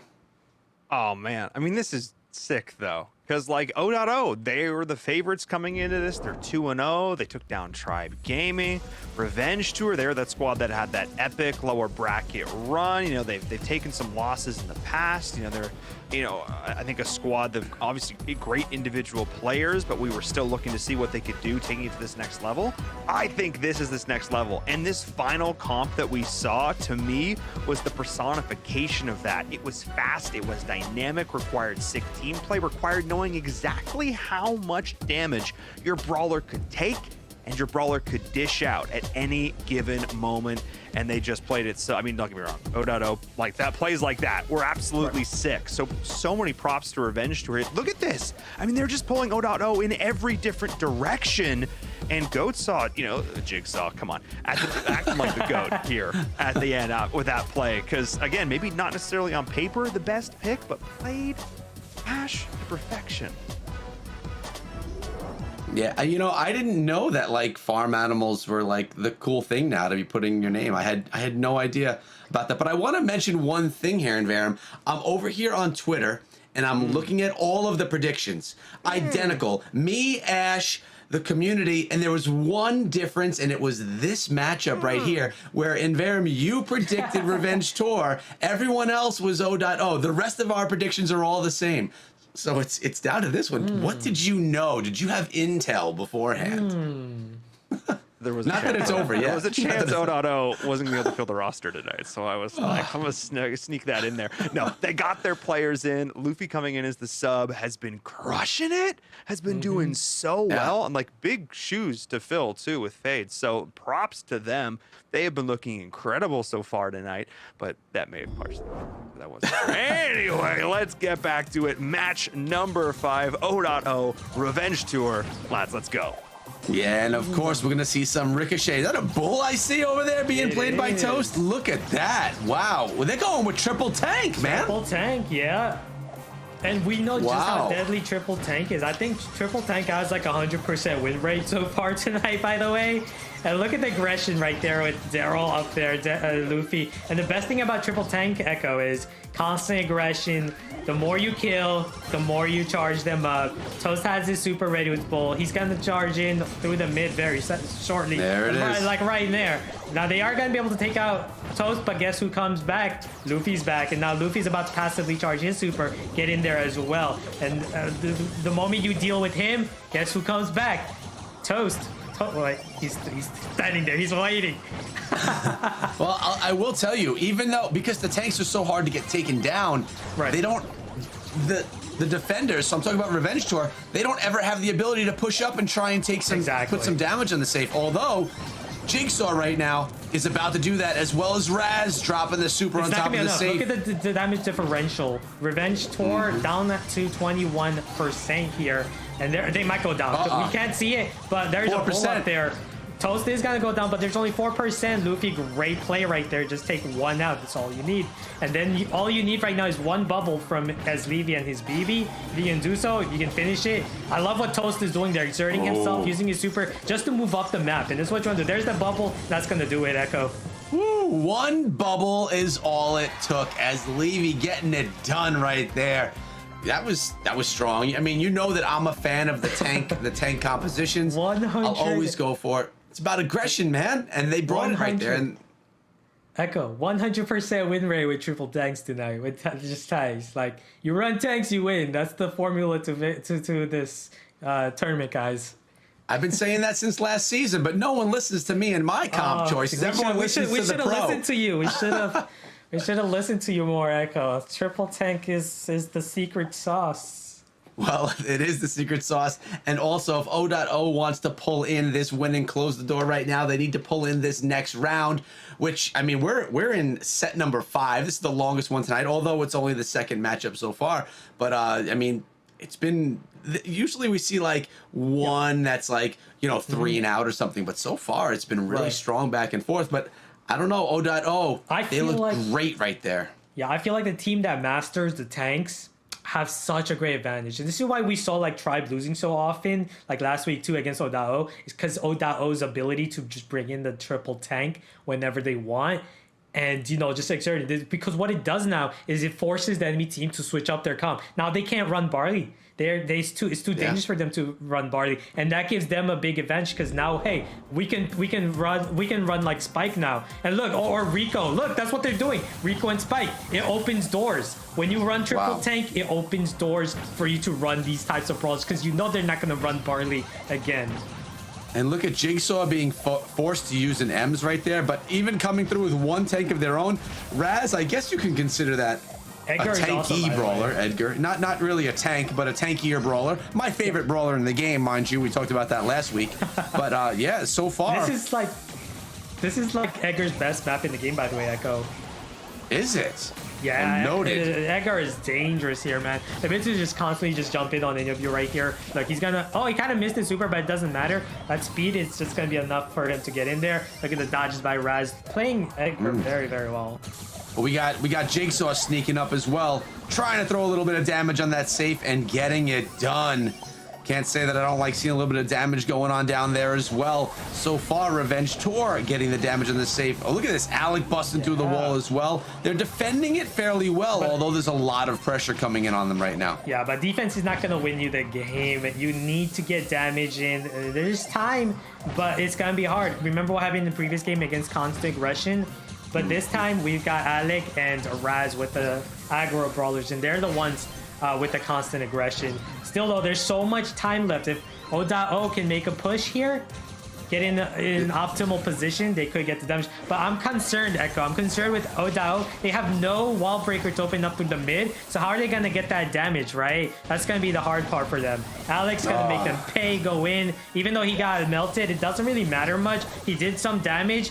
And not just that, it doesn't really matter, Echo, because I don't see them getting to that safe. You have no wall breaker. Where are you gonna get the damage, man? And Edgar's just waiting in the bush behind, just ready to jump on top. Luffy's again, the tankier comp wins here. Not exactly a double tank, but pretty darn close. And then Revenge Tour is gonna be able to, so far, it looks like they're gonna be able to hold this down. Yeah, I feel like, major miscalculation by O.O here.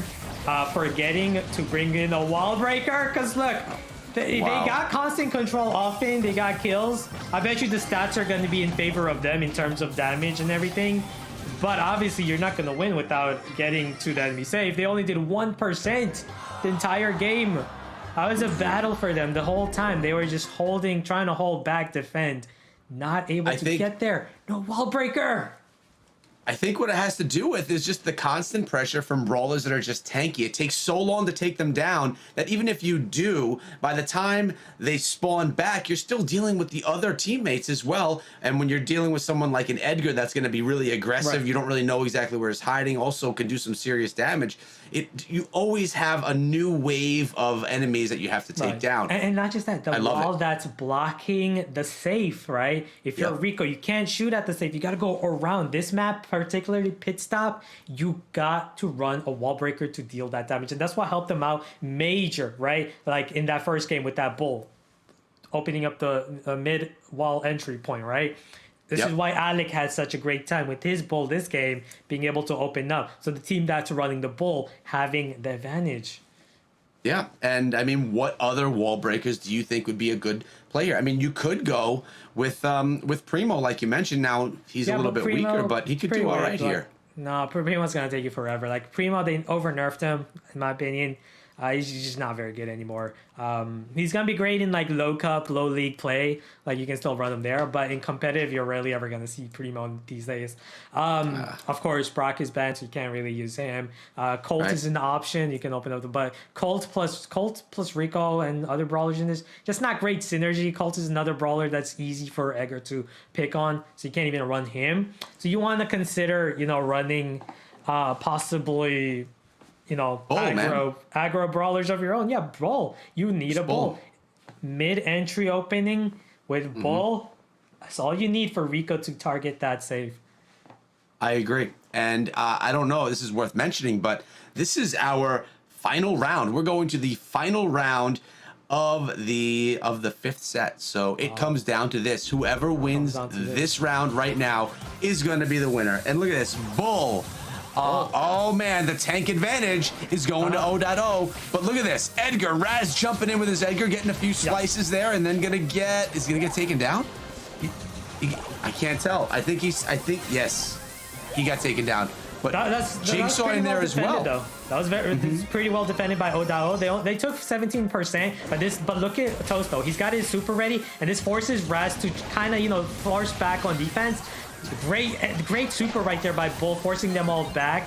And look, it's kind of equal in terms of damage, but you got Edgar dealing so much damage for Revenge Tour, down to 67%. Nicely defended by, I was gonna say nicely, but Luffy just outplaying with the Edgar. Raz coming in with the jump. Man, this is so fast paced right now, Echo. This is exciting. It is. And I'm just sitting here listening to you talk about everything, enjoying it. But you're right, there's a lot going on. Consistent things to say. Edgar hops in. Ems was just standing there. She didn't do any. There was no. You notice that Edgar's down on that safe hole by himself? That's a high DPS brawler, Edgar on the safe. You don't want, as Levy adding in some nice damage right there. Great use of the wall to cover himself and then pushing back. What the plays, but still Alec with 14 health. Very fortunate to stay alive right there. Luffy is about to get his super, by the way, with his Edgar. Toast is going to go in maybe a little too early right there. Yeah, he definitely went in too early right there. Got melted, and this gives Revenge Tour a counter push to Echo. This is what they need. They need one counter push right here if they can get themselves in. Nice jump there by Luffy. Revenge Tour does not have a wall breaker, so they gotta rely on Raz to jump over here. Give them that's not a good jump right there. It got melted. Jigsaw's it's gonna be right there. Revenge Tour takes the entire match. Wow. Inverum was right. What is going on? So our 2-0 O.O. has gone down to Revenge Tour. And Verum, come back and congratulations on being the only person on all of Twitter to be right with your prediction. Nice job. Only person. Maybe the 3 players thought they were going to win. Maybe. No, and I also want to know, in sort of, if we're experiencing some firsts, I want to go on a limb here, but I'm pretty sure that is the first time we've ever seen a 15-round match. Wow. We went to game 3 of every set, and we went to all 5 sets. That is as close as it can possibly get. Let's take a look back at the highlights. Yeah. Because Ash, that one was sick. 14. Wait, really? Darn it. So close. It sounded so great talking about 15, but either way, it did go all the way until the end. This was back and forth, and after the first set, I was feeling fairly confident that O.O was going to walk away with this one pretty easily, but wow, was I wrong. We had a matchup back and forth through every game mode. It was just exciting the whole way out, and Ash, oh, man, I'm just impressed with Revenge Tour. I do think O.O rushed it a bunch of times in this game, kind of like a pressure panic moment. Remember when Toast went in too early with his bull, got melted? Remember with the constant, Edgar jumps and melt, right? Lots of panic. Both teams were definitely sweating this game. I think that panic push from Toast there in the end, and the really great Rico super, the double kill, bouncing it off of his own back wall to get the double bounce so that he could do that. That to me, I think, was honestly the game-winning play, because that was their final last hurrah push. I agree. Right. Maybe it could have been done a little bit better, but because of that gave Revenge Tour that final opportunity to force them back. They're already ahead in terms of percentage. Like, I appreciate that they had to go, they had to press that button, but still, props to Revenge Tour for making it work, winning against an incredibly strong opponent. So props to them. Absolutely stellar job. That's honestly, that's what this is all about, guys. It's about teams being able to pull off moments like that and showing us why NA Brawl Stars, hey, still doing pretty darn well.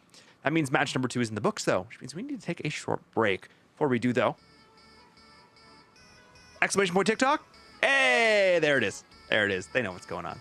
I know what's going on. You should check us out on TikTok. We just made it. It's brand new. We started posting videos, so I highly recommend you go check it out. We're going to do a short break, and when we come back, our next match.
Hello, everyone. Welcome back to the ESL Mobile Challenge. I'm Verum. That's Echo and Ash. And we just witnessed an absolute slugfest, almost going as far as you can go here in the ESL Mobile Challenge. 14 straight rounds. Revenge Tour took the victory. Definitely considered an upset. O.O were 100% the favorites, having taken out Tribe Gaming last week. But given the fact that Tribe Gaming has already dropped one more match tonight, make me question the way things are going a little bit, especially as we take a look at the schedule, Echo. You never know what you're going to get here in the ESL Mobile Challenge. And right now, we're going to see if Tribe is going to be able to prove themselves, because they are sitting at 0-2 and they're about to go against losers. So we're going to have to see if they're going to get their first win or start out being 0-3. Following that one, we have No You Esport versus Stamina Esports, which is an exciting one for sure. And then finally, Vatra Gaming Gold versus, again, Revenge Tour. So Ash, these bans, how do they look to you? No surprise at all. Of course, Brock getting banned again. Ash banned again. Poco, of course, you gotta ban him. Otherwise, Poco healer comps become a big problem. Buzz as well. Another thing you want to keep in mind, man, I don't think I've ever seen Tribe lose 3 games in a row. This could be 3 matches in a row, I mean. Could this be a first? What do you think, Echo? I don't know. I mean, anything is possible. We have not seen the Tribe we're used to seeing, but Verum, take us through these squads. Absolutely. We got Betu Cheese, we got Sly Frixie, and Jaws here on the losers. We have their lovely spooky season themed pumpkin little logo there. And then we have this. So Corey is going to be stepping in tonight to play, is what we've been told. So this is sort of the roster they've been playing with more so, mostly. And I believe the roster they lost with last week. Corey coming in, obviously, you know, really well known for being a top-tier content creator. So maybe a little bit less time to actually spend competing with the team and scrimming with the team. We'll see if that has an impact with him tonight. Maybe, you know, that less practice time together was a bit of a factor in the last one. But we'll take a look at some of their overall statistics here. And I mean, those kills for less damage too. Again, lots of factors that go into these, but losers still looking like they're a squad, at least on paper, that might be able to compete with Tribe here, Echo, and that's exciting to me. You know, I don't think there's a team we could put up against Tribe right now that I wouldn't say would have a chance, just because, and that sounds awful, but I mean, I really don't know. Tribe has not been performing the way we expect. My predictions have been for Tribe, but you really don't know at this point. And again, we're looking at 8 of the best in North America, and these teams are all here because they know how to play this game, and we've been seeing upset after upset. Teams outperform opponents that they should beat. So really, I don't think it's easy to call it right now. I mean, I think I was wrong so far, 2 for 2. Well, I'm still going with Tribe on this one. I feel like, you know, the games they did lose pretty close.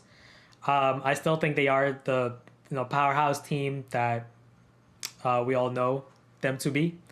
As for, you know, losers, I haven't really been impressed by them too much. I want to see losers defeat a, you know, a powerhouse team. You know, you're doing well when you're beating the top teams, right? So you can beat the lower end teams, but if you can, you know, if you can outplay and beat a top team like Tribe, that does huge for your confidence and just your team overall.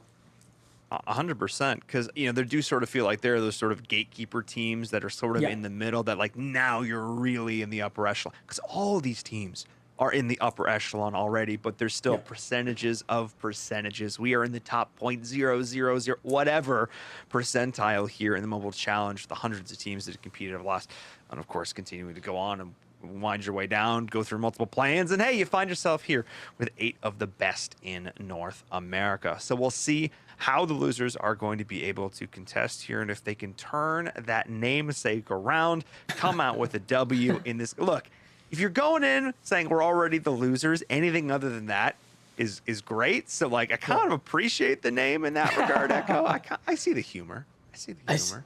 I see the humor. I mean, we've seen crazy things like goat players, you know, the farm animal thing, and now losers. But everyone can name their account or their team name, whatever they want, and it's about how you perform out there on the map, on the battlefield. That's really what it comes down to. But I want to go out and clear everything. I did say in my predictions that I predicted Tribe in this. I know it was a little wishy-washy when we came back to the desk here, but I did predict Tribe. I stick with my predictions. They're on paper. But, you know, at the end of the day, you just don't know. That's what I was trying to get across right there. But I think we're about to get into this this first round.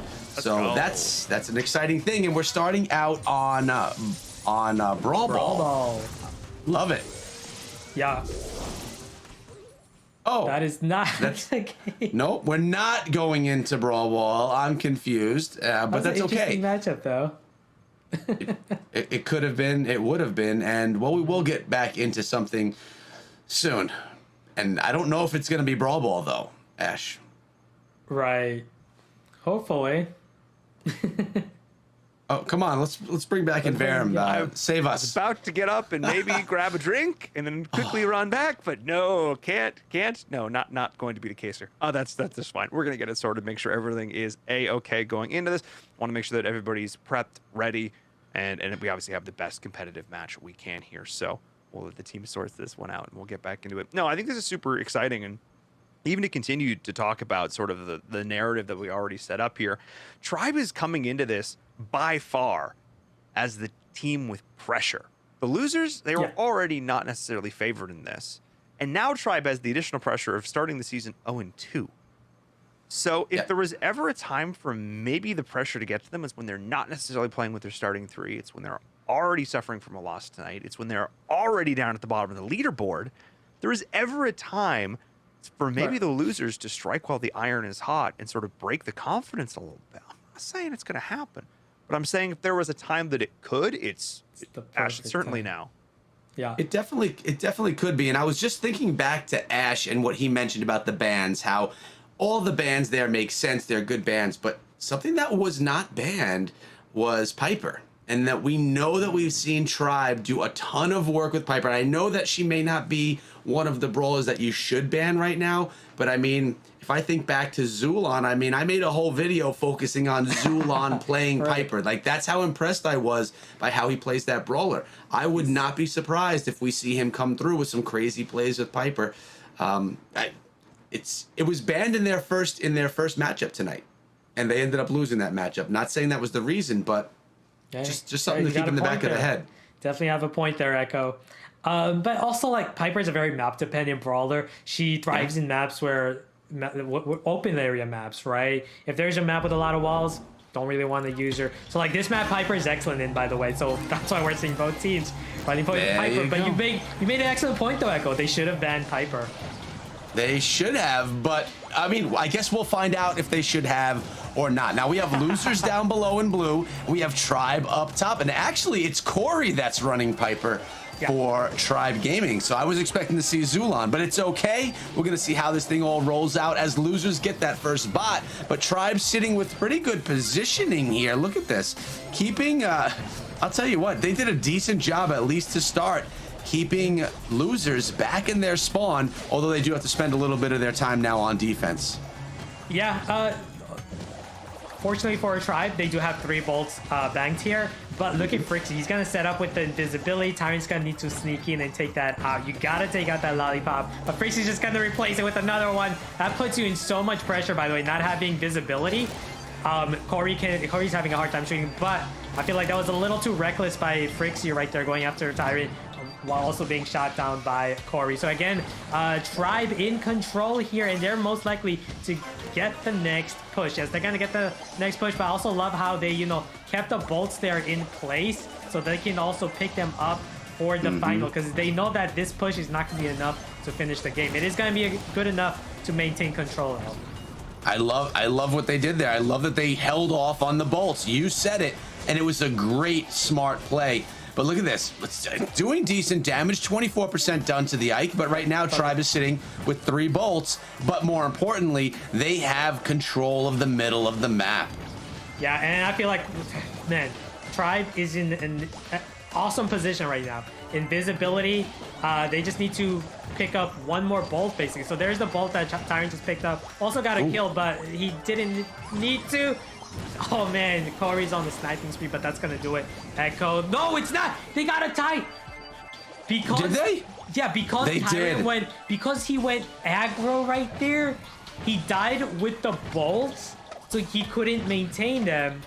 But still fortunate for Tribe, they got the damage lead, which should be enough for them to win it, especially with Tyrant and Corey guarding the Ike there. So yeah, fortunate for Tribe, escaping with the win, even though they had a tie at the end. I mean, nicely done. I think that Tribe controlled the majority of that round, to be fair. I think that they earned that win. They played it well. They had that good control. And man, I mean, I just want to see a lot of Piper play out of them. That's it. They played it so well at the end, by the way. I felt like... I felt like... I keep forgetting their name. It's okay. I do too, all the time. But they were like... That positioning after, right? Remember how they left the bolt in the mid area? Like they knew, hey, we're going to get the push 5-4. But hey, let's not pick these bolts for a stronger second push. Let's save them for our final push, right? Because we're going to need it. And that helped out a ton because that led to a tie. Had they not done that, it could have been a different story, right? Because it came out as a tie. If losers, if losers had one more bolt than them at the end, they could have won that for sure. They could have, but they didn't. Tribe did look pretty darn good. As you mentioned, Corey went on a little bit of a sniping spree as well, which is always nice to see. I anticipate seeing Piper on both sides yet again because really there's no sniping counter to Piper when you want someone that with that long range in the middle. As you say that, Echo, I feel like we're gonna maybe see Ruffs now. The sandbags, great way to use sandbags. Not only it would be great against Stu. Colonel Ruffs would be great against Stu. It would be great against Leon. It would be good. It would be a great brawler against their comp in general. Having the sandbags. Remember, we've seen this before where the sandbags can be used to cover shots, but also you could use Spike's gadget. This is why we're seeing Steven switch to the other side to possibly protect. But hey, Corey one step ahead, kind of anticipated that, and so he went with Sprout. Yes, he did. And let's see if Sprout's a game changer or what. Tyrant having to back up a little bit there. Zulon going down. Zulon playing Piper this time around, by the way. Uh-oh. Tribe just getting beaten up there by losers, although we still do have Corey. Yep, they are getting the push. Corey did stay alive throughout all of that, and look at this. I don't know why Josh did that. I don't know why he got so close to the bot right there, because now this is going to make it harder for losers to defend. You don't want a Piper to be right on the grill against the bot. And when you're putting so much investment on defense like that, you're going to have a hard time getting control back. So that's something you really, really want to take into account whenever you're defending in Siege, is not whether you can stop the push, whether... You got to think ahead. You got to think, hey, what do I do after I defend? How do I get control back in here? This is where losers are going to be struggling. They're going to be struggling heavily to get control back against Tribe, who are in perfect position to, again, get another push coming right now. Yeah, and not only that, they're already collecting bolts for an additional push after this one. Look at this. I mean, losers barely got out of their spawn. Yeah, so this is how you win if you're losers. You do not defend against this push. If you shoot at the bot, you lost. So what Frixie's doing is gonna lead to a loss. That's pretty much a loss. You know why? He expended all his ammo. Used everything for that bot. Same with Steven. Put everything on the line on the bot. And when you do that, you have nothing to get control back. You're not gonna win that way, Echo. No, and it's the same thing is happening here again. Losers are stuck in that spawn. Corey doing an amazing job trapping them back. They're really impressed with how he's handling Sprout. And I mean, you just have Zulon just keep it on shots fired right down the middle, keeping them back as far as they can. And Tyrant as well, taking out the opposing. Wow. It's just, that's just gonna do it. It's just a dominating performance by Tribe. They played this perfectly. Using that push, they know how to maintain control. The biggest thing that makes Tribe so good in Siege is their ability to understand when to push, when to just, maintain, how to maintain control. And I felt like the biggest mistake losers did, too much investment on defense. You can't have 3 players on defense. Anytime you have all 3 of your teammates shooting at a bot, being pushed back, you're in trouble, man. You're in trouble. I agree. Let's bring back Inverum. And Inverum, you know what Tribe looked like to me right there? Clean. They look like Tribe, man. They look like Tribe Gaming. They look great right there. Let's see if they can keep it up, though. Yeah, no, they had moments of aggression that felt very coordinated. They were able to follow up on each other extremely well. They played the overall objective, and the team play. That was the biggest thing to me. There's always two players. Like you can see right there, there's never not just Tyrant, not just Corey. They're constantly team shooting, constantly getting pinches, and I mean, just the rest of the team is doing a great job of softening them up, and Corey is just the death knell, just constantly raining down so much destruction, and there's just not a whole lot losers could do about that. There didn't really seem like there was a moment over the courses they were super in control. They got a little bit back against Tribe, but overall, Tribe just knew exactly what they needed to do to win, and they never balked at getting it done. So, I mean, props to them, Echo. That was pretty good. Yeah, no, they looked pretty flawless right there. Of course, little mistakes are made here and there all the time, but man, they looked really good, and especially in that second round, barely letting losers out of their spawn. They spent 3/4 of that round inside of their spawning area, not even out, being able to get away from that Ike. Really impressive play. Love the Piper plays out of Zulon, and I really loved Corey running that Sprout as well. Look at these kills. Oh, wow. 19-7. I'm surprised the damage is as close as it is. Lots of healing, but kills. 19 but you know what kills. that means, though, right? You know what that means when the team has equivalent like damage but more kills? It means better teamwork. That double team, as Inverum was talking about earlier. Yep. Yeah, I agree. And you know what? I've seen Tribe do great things here in Bounty as well. We're right now on Shooting Star, and I see a mirror matchup on both sides. Who's going to play this one better? We have the Tick spamming the middle, Nani in the left lane, and the Piper in the right lane. Again, Zulon on Piper, Tyrant. Wow. Tyrant going down right there. Right. Man, Echo, I kind of want to say it to you, but you were right. Like, they should have banned Piper, right? You're up against a really strong team running Piper, right? Zulon could have helped out there.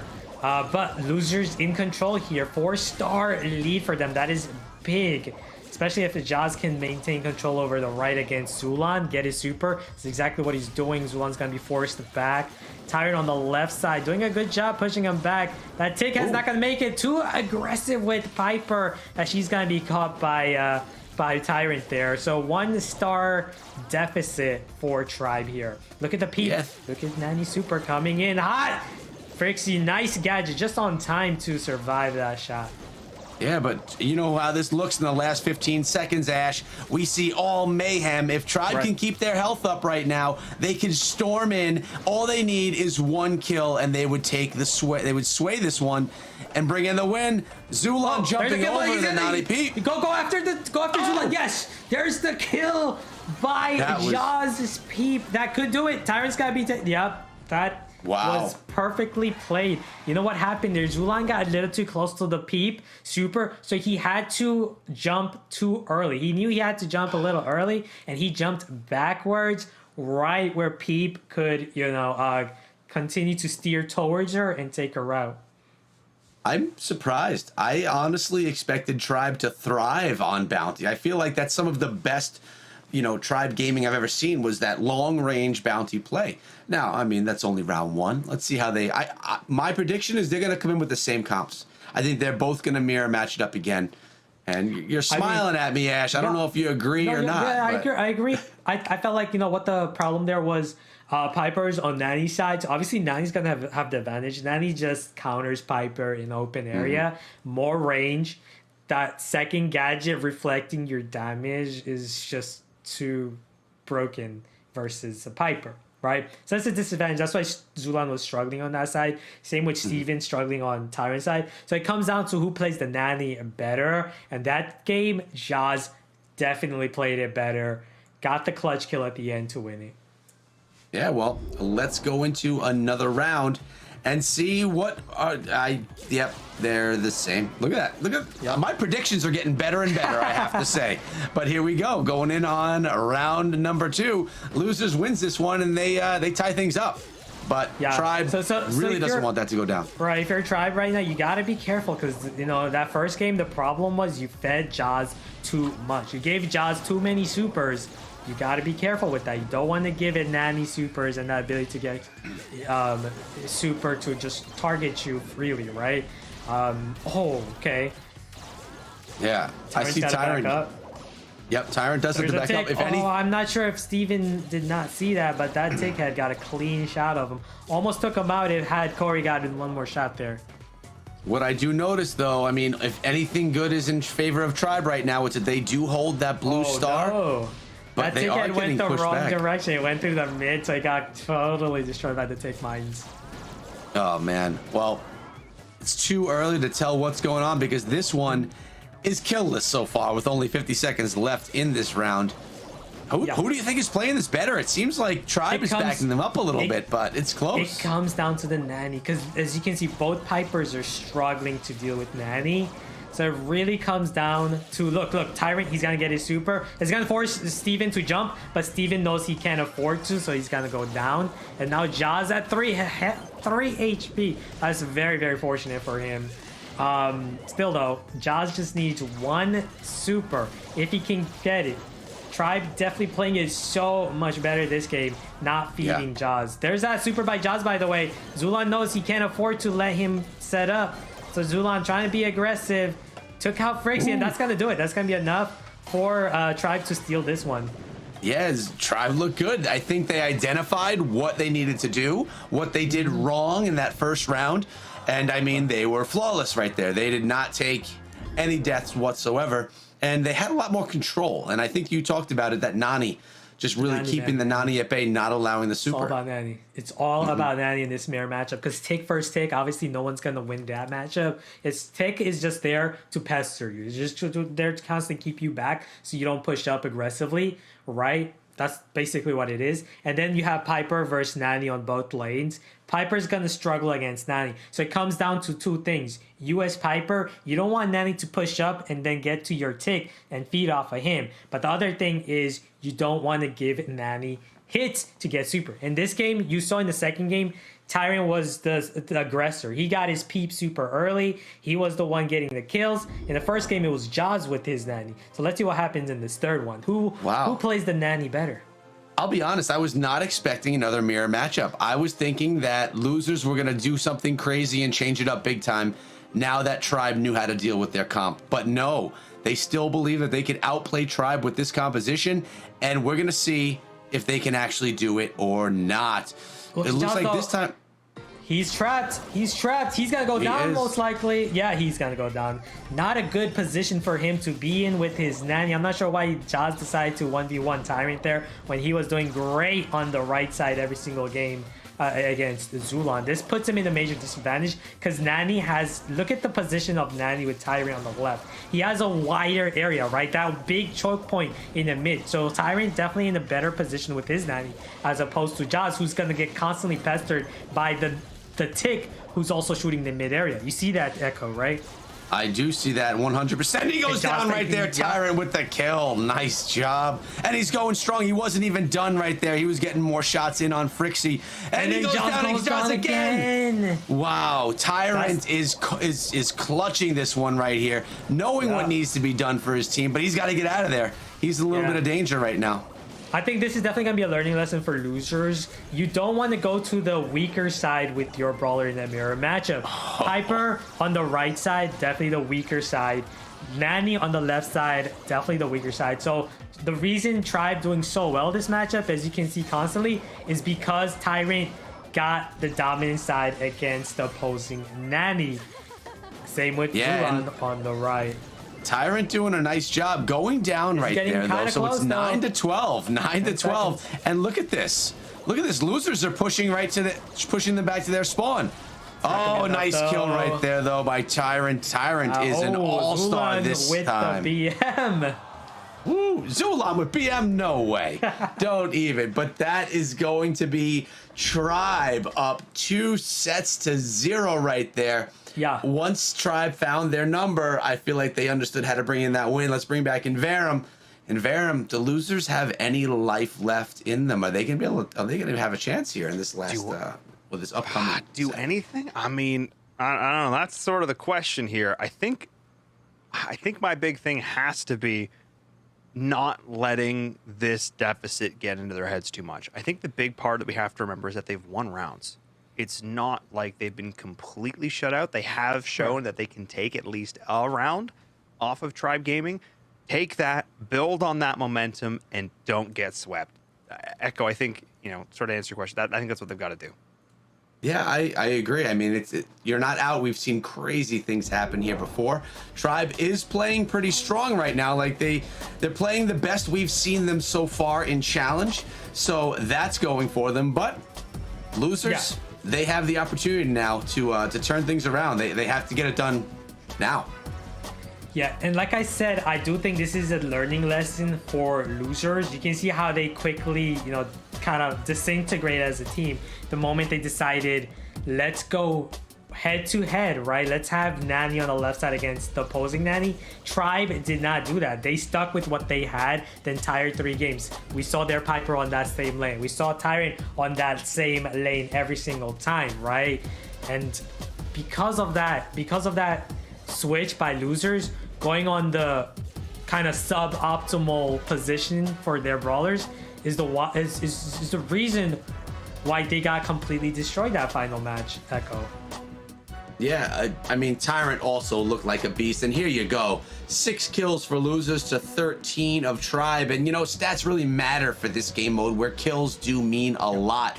They also got more damage, a little bit less healing, but I think this one is really down to the kills. 6 to 13, making Tribe or helping Tribe just run away with that round or that set of bounty.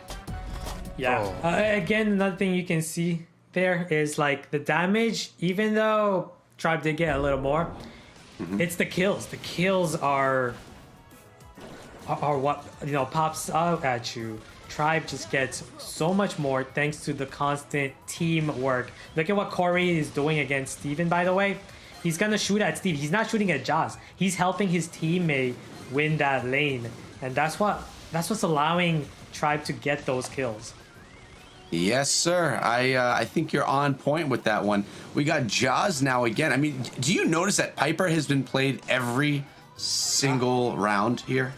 Now, all these maps are very open maps. Bot Drop, first game Shooting Star, and then Safe Zone. These are all excellent maps for Piper.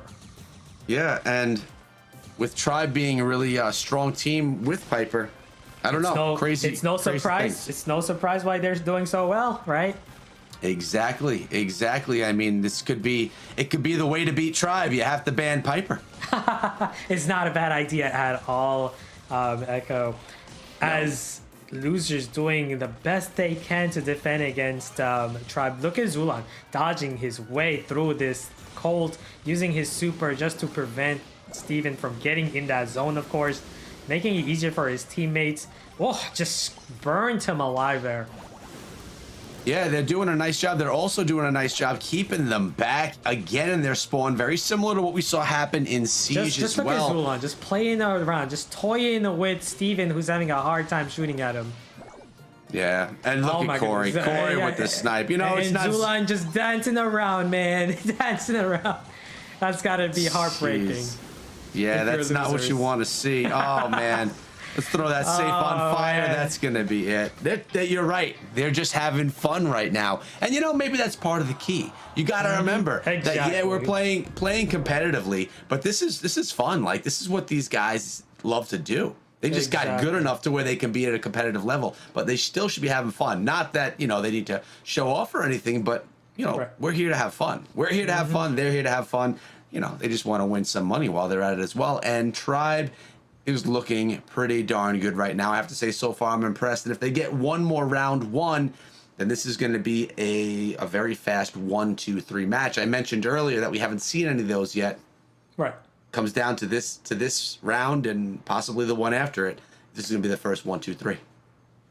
For sure, man. Piper dominating. These maps are just so open for Piper. And we know Tribe. They are, everyone in Tribe is amazing with long-range brawlers, right? These are brawls they thrive in. But it's maps where like tanks are dominating is where we tend to see tribes somewhat, have trouble against. Fortunately for them, these are very open maps, Echo. Yeah, they are open, and I mean, it just kind of lends to what they're good at, as you said. Now, I was talking about Zulon being so great with Piper, but we saw Corey step in multiple times and do great things with Piper, long range as well. So if I don't know if you could just throw a heavy comp together and just attack Tribe with that. I know it's very map dependent, and it seems like, as you mentioned, what we've had so far is you just can't in a map like this. You can't go heavy, like you can't go tanks in this open map. You're just gonna struggle. That's why if you're Jaws, you gotta find a way to outplay Corey here and his Piper. I've been noticing a lot less switching of brawlers. Like Tribe has been kind of staying consistent with what they've been using. Less. When it works, you use it, right? Yeah. Tyrant's destroying that curveball. Like if you're a oh my goodness, the plays by Tyrant right there, the dodging, the killing of the curveball. Oh, just on point with every shot by Tyrant. He's caught fire. Yeah. He caught fire in that last set, to be honest with you, and he is keeping that flame going right now. Notice his super, every single bullet from that super hit the safe, doing some massive damage, and Frixie is feeling it right now. He's not happy. Right now. Zulon just partying right now. He's playing while he's partying, by the way. One hand, he's got his, you know what, and the other hand, he's playing Brawl Stars. Well, he should put both hands back on the screen because he just went down right there, Ash, as you're talking about it. But you mentioned it. Tyrant is going ham. Yeah. Another super on there. Oh, man. Dropping the damage. Now, finally, losers have a little bit of movement towards the right direction, but still, it's a 2-on-2. Corey doing a nice job of dodging. As I say that, of course, he goes down. But really, seeing some life. We're starting to see some life from losers here as they got control. They're gonna search, but quickly gonna be taken down. Look at Zulon just partying again with his Ember. Just look at him, just dodging like a million bullets and just spinning around, having fun, because that's what he does. He plays Brawl Stars with one hand. I'm telling you. Unbelievable, and that's why he could play as two characters at once. Duo showdown, he solos, which is incredible. But right now, 30 seconds left. Dominant performance right here on Heist by Tribe Gaming. Let's see, though, if they can finish it off, or in the last 20 seconds, anything just crazy can happen. I'm building suspense here, Ash. I'm thinking maybe there's hope, but no, there's not. Corey even keeping them back right there. Tribe Gaming is going to take this match in a 1-2-3 fashion, winning every single set, only giving up one round to losers. And Frixie not feeling good about it. Not as dancy as we saw Zulon at the end of that one. Impressive stuff from Tribe and Varum. Come on back, man. That's the Tribe that we're a little bit more familiar with. Yeah, they were feeling themselves a little bit in that last one there. I'm bringing out the Colt, having a good times, couple of spins to wins. All right, I think that's just fine. I think at that point, losers sort of appreciated that maybe they were a little bit outclassed with this one. Again, a bit of a return to form for Tribe, but you talked about it earlier, Ash, this idea that I think this is a great test for losers to really take out a team that's that top echelon. By the same merit, for this win for Tribe, they beat a team that maybe wasn't quite at their level yet. So yes, happy with the win. Yes, happy with how they did it, but they still have some pretty tough opponents here. We'll see, like you said, they got fired up. We'll see if they can carry that momentum into their matches next week. That's what I'm looking for here. This can't be a splash in the pan. They need to start racking up multiple wins back to back. And let's be honest, Echo, if they keep playing like they did in this one, I think it's possible. Yeah, not only did they play really well in this one, I think they gained a little bit of confidence back here. I mean, if you just watch Zulon, this entire highlight, the guy's doing pirouettes and spinning. He did a really nice job. Look at those kills. Sure. Wow. Are you kidding? This is like the most dominating stats like I've ever seen. Holy, double, more than double. Wow. Oh. Okay. Well, that says it all. That's Tribe Gaming for you. Jeez. But it's also so funny. Just look at the damage. They only had about 60K more damage done with more than double the kills, Tribe survives. Like, that's the biggest difference there. Is Ash, they just hold on. Yeah, you know why that happens, right? When you have similar damage, but you have a large disparity in kills, it's because Tribe is better at finishing things off. They're better at teamwork. 2v1s, right? Two brawlers versus one, as opposed to 1v1. The reason you're struggling to get those kills compared to Tribe is because you're probably too focused on 1v1ing. You're too focused on your one lane. You're not going to get kills that way, because what Tribe's going to do? They're going to back up every single time, heal back. You're not going to get kills that way. So you're going to need assistance. And that's where the mid player comes in, and he's got to be the one to finish the job or support you, and you got to work as a team to get those kills. Yeah, and we've seen Tribe do that time and time again. Your long-range brawler in the middle lane, just shooting out to the left, shooting out to the right, just trying to assist here and there. Even with one shot, that can change up how that 1v1 turns out. For sure. With the Piper, we saw it consistently over the course of this match, exactly what you're talking about, and had a huge impact on the outcome. Congrats to Tribe 1 and 2 after that last one. But we still have some more matches in store for you all tonight. I'm going to remind you all again, !TikTok, go check it out. We just made it. We appreciate the support. Yes, excellent. Break time now. We'll see you in a few.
Hello, everyone. Welcome back to the ESL Mobile Challenge. I'm in Verum. That's Echo. That's Ash. And these have been pretty fantastic matches. We've seen blowouts. We've seen all the way to round 3 of Game 5. We've seen back and forth slugfests. And we've even seen some upsets to boot. And I don't expect that to change anytime soon. Echo, let's take a look at how things are, what we have in store for us. Let me put it that way. Yeah, I mean, No You, they kind of impressed us earlier on this evening. So them facing off against Stamina Esports, which is one of the favorites in this whole competition, in my opinion, I think we have a great one up ahead. And following that, we're going to be seeing Vatra Gaming Gold for the first time tonight versus Revenge Tour. So 2 more great matchups up ahead. I'm particularly excited for this next one we have coming up, Ash. Yeah, remember, Stamina is the only team that's undefeated so far. They got a 2-0 record. Let's see if they can keep it up. Brock banned, Ash banned, 2 brawlers we've been seeing constantly being banned, of course. And then No You with the Mortis ban. For the first time, we're seeing Mortis here being banned. Stamina going with Sprout. Interesting choices there. Now, this does open doors to Poco comps, of course. Poco not being banned. Same with, I guess, Byron is another healer. I like the maps though. They're really, these maps we haven't really seen yet, but very solid maps. Parallel play, sneaky fields, double swoosh, pit stop, and then dry season. I have to say, I'm excited. I'm a particular fan of parallel plays. I like me some Rico, so I'm excited to see how that goes. Got a chance to see this team earlier, and they looked impressive to say the least. And again, I think Tribe made some errors in their match in terms of composition, but they did a fantastic job of exploiting it. And they're going to need to bring everything they have to the table if they want to take down this roster. Bobby, OG, Tooney, another one of the behemoths, the Goliaths, the giants of North America, Stamina Esports. And again, small sample size for these average statistics, but overall, Stamina is still putting up bigger numbers across the board. 3 kill difference for them. They've looked pretty strong, Echo, in the games we've seen them in so far. Yeah, they definitely have been impressive, and that's part of the reason why their record speaks the way that it does. But yeah, I mean, stats are what they are. But something that I did notice in those bans is there was no Buzz ban. So Right. we could very well see some big Buzz plays happen, and we have not seen Buzz at all. Poco with Buzz would be very deadly. And of course, you can tell why they banned Mortis. We know Lukey Bear loves throwers, right? But that's also why Stamina banned Sprout. They don't want Lukey to play his Sprout, right? So good bans on both teams. Like, they've been doing their homework on each other, of course. You'll love to see it. We'll find out as we get into this next one. Who's going to be able to make it out on Look top at here? the Let's Buzz. go. Of course there's Buzz. Bobby not waiting. He sees an opening for Buzz. He pops in there with Buzz. I anticipate seeing a ton of Buzz here tonight as we're starting out in hot zone parallel plays. Also notice there's a Rosa. And just to settle everyone up, we have Stamina Esports in red, No You Esport in blue. Yeah, already a big lead by Stamina by about 25%. Look at Bobby on the bottom left. Full control with his Buzz, and the best part is he's got his super with Buzz. Now, you know when Buzz has his super, he is absolutely monstrous. One super at you, stuns you, can kill you easily. So you gotta be careful against him. Bobby trying to rotate around this wall to prevent getting shot, but oh, excellent super. Look at that, the stun and the kill. This is just kind of like a cheat code, Echo. It is kind of like a cheat code. I love that. And, you know, this is what I do when I play Buzz. And I'm playing at those low cups. You look for the brawlers that are just a little bit lighter that you could just zoom into and spank around. And that's exactly what Bobby's going to be doing, taking advantage, taking his time. There it is again. Just quickly, just using that. Man, it just is so dominant. It shows you why this brawler is so consistently banned. And wow, there we go. Stamina Esports taking that one with the 1-2. Not really a 1-2. They just did it quickly is what I'm trying to say. They look good. I'm kind of surprised by No You Esports. Hey, Buzz has not been banned. Why not run Buzz instead of Rosa? A Buzz plus Byron combo would have been a lot deadlier. Wouldn't you agree, Echo? You know what I wonder? I wonder if they don't practice competitive play with certain brawlers, just anticipating those brawlers being banned. You know, like Ash, you mentioned, no one really plays Ash because they're not going to be playing it competitively. It could very well still be that for Buzz. I think this is the first time we've ever seen Buzz not banned. So, as a pro player, do you practice with brawlers that you think there's a 95% chance? But the thing, Echo, in the previous matchup, in the Tribe matchup, Buzz was not banned either. The reason we didn't see Buzz is because those were open range maps, right? So maps where, you know, not open range, you're going to see Buzz thriving heavily. So like this match, for example, like in parallel plays. Now, if you're No You Esports, you're thinking, hey, we need better counters to Buzz, or we got to use Buzz of our own right now, right? If it were me, I'd play Buzz on any map just with hopes of being able to go and charge at people. But it was the game. I mean, he was the game changer right there in that one for sure. At least maybe that's what my eye was on. A pretty quick win right there for Stamina Esports, gaining those hot zones in quick fashion, especially being able to use Buzz and just maneuver yourself around the map as well in a quick fashion works out really well. I anticipate that Stamina is again going to play Buzz. I also do feel that No You Esports is going to try and do the same exact thing. Not sure about the whole comp, but I think we'll see Buzz on both sides. Yeah. And of course, Leon and his lollipop gadget is so powerful in this map. Expecting both teams to run that as well here. Yeah, well, we're going to see because we're about to get into the next round, and here we go. Looks like it was changed up by, oh, actually, No You. Everyone changed it up. Everyone changed it up. But you know why though, Echo, right? Like Sandy with that Sandstorm plus the gadget, the stun gadget can be used to counter Buzz. So I'm guessing that's why Bobby went. He was anticipating for them to go Buzz. Whereas No You Esports decided, hey, let's just run brawlers that do well against Buzz, right? Makes sense rather than just going with Buzz on their own. I mean, another way to get it done. They're going around in a different direction. But I'm watching Slash right now, right in mid, doing a little bit of bobbing and weaving back and forth, getting a few kills here and there as well. And Lukey Bear holding down that left-hand side, doing a decent job as well. I'll be honest, No You is looking decent right now. Yeah, one thing we know about this map, when it's two control versus control comps facing each other, it comes down to how well you work as a team to get control over the other zone. So at the start, you know, Lukey Bear is most likely gonna, well, I was gonna say he was most likely gonna win that lane, but Bobby just with the outplays. Wow, double kill by Bobby right there on the bottom left. And that is huge, Echo, because it gives him that zone that we were talking about. Yeah, and I mean, Bobby, I think you mentioned it with the outplays is said exactly right. Getting those percentages well, holding down that left-hand side, getting the double kill while his teammates are maintaining control of the top. Wow. Really nicely done. And now they have no idea where he is, and he still stays up yet again.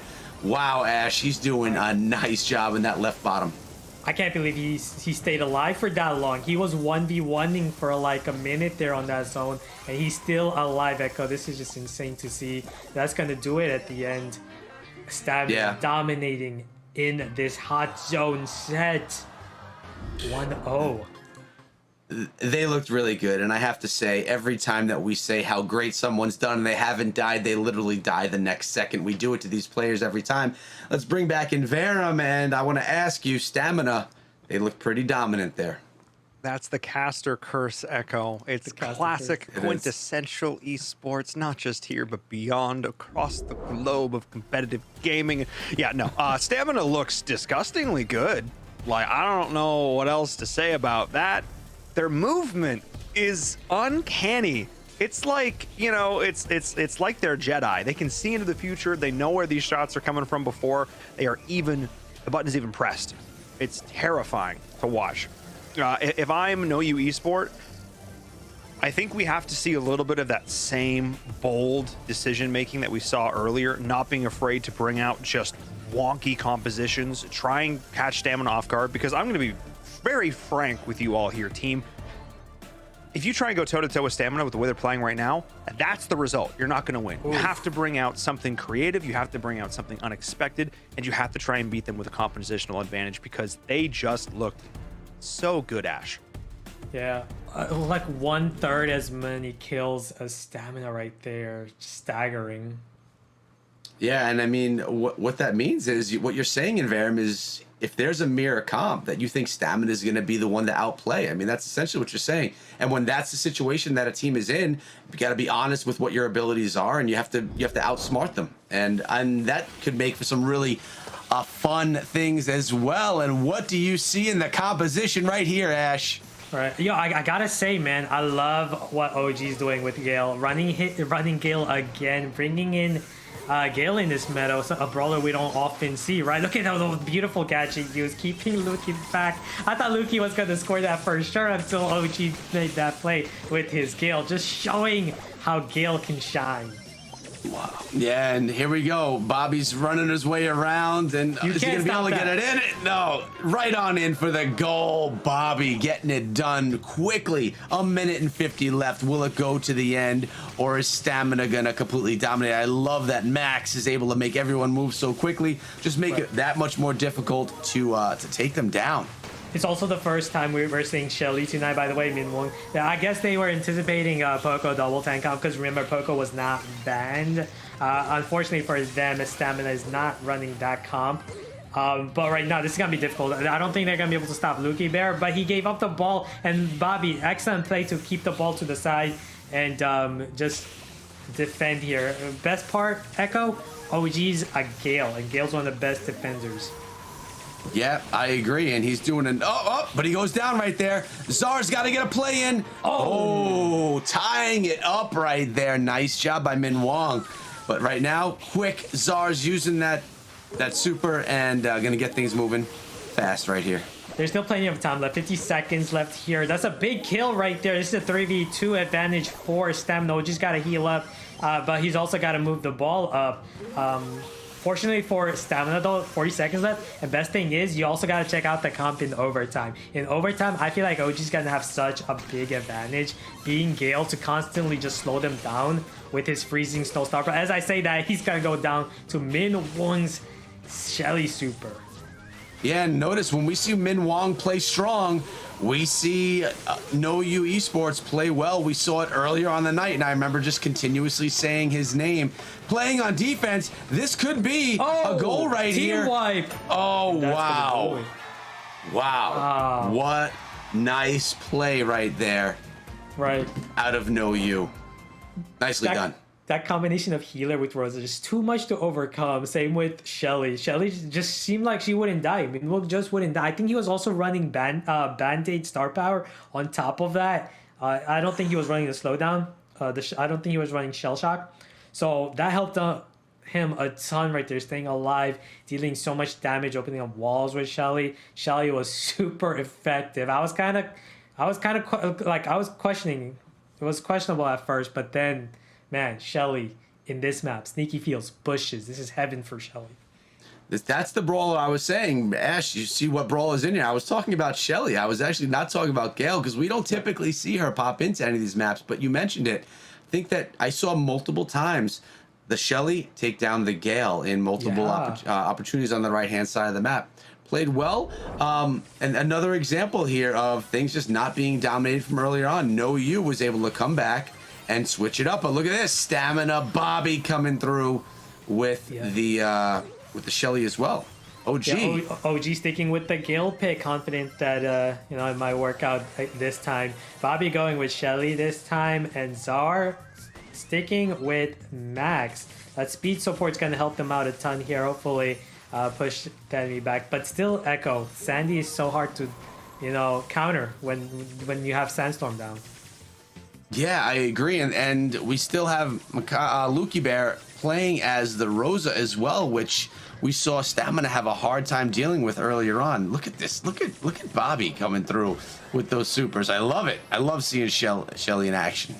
Yeah, I also gotta say, Echo, this is a comp that I almost never ever see Stamina runs. I like what they're doing. Is they're bringing in something different to the table here. But at the same time, they're being pushed back heavily. The ball is at the corner, which will buy them some time. But if you want to win the game, you got to move that ball up. I just noticed that Bobby actually opened up the wall in front of his goal as well, which is, opening things up for a potential push out of No You. And to be honest with you, No You is looking really strong right now. Maybe just waiting until overtime to try and push it in, or just for that. It's just like a stalemate right now, Ash. Yeah, if you're No You Esports, all you gotta do is just take your time, wait for Min Wong to get his super with this Sandy, and once you have that Sandstorm down, you're gonna have such a huge advantage for the finals push. So I think that's what they're planning to do here. Min Wong's gotta get his Sandstorm ready though. He's gotta get some hits, which he's kind of struggling to do against OG, keeping his distance. And then of course, just check out Bobby, just waiting for the timer to, I guess, hit 0 so we can go to overtime. I believe we have a super coming up really soon here as well. And then we can see the tides change. But you're right, Min Wong was struggling. I totally do think that... He's got his Sandstorm ready.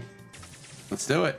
Let's see what he's gotten. Oh, he's waiting for the overtime. Sandstorm, no walls in the way, and they're gonna rush it in there. Yep, here we go.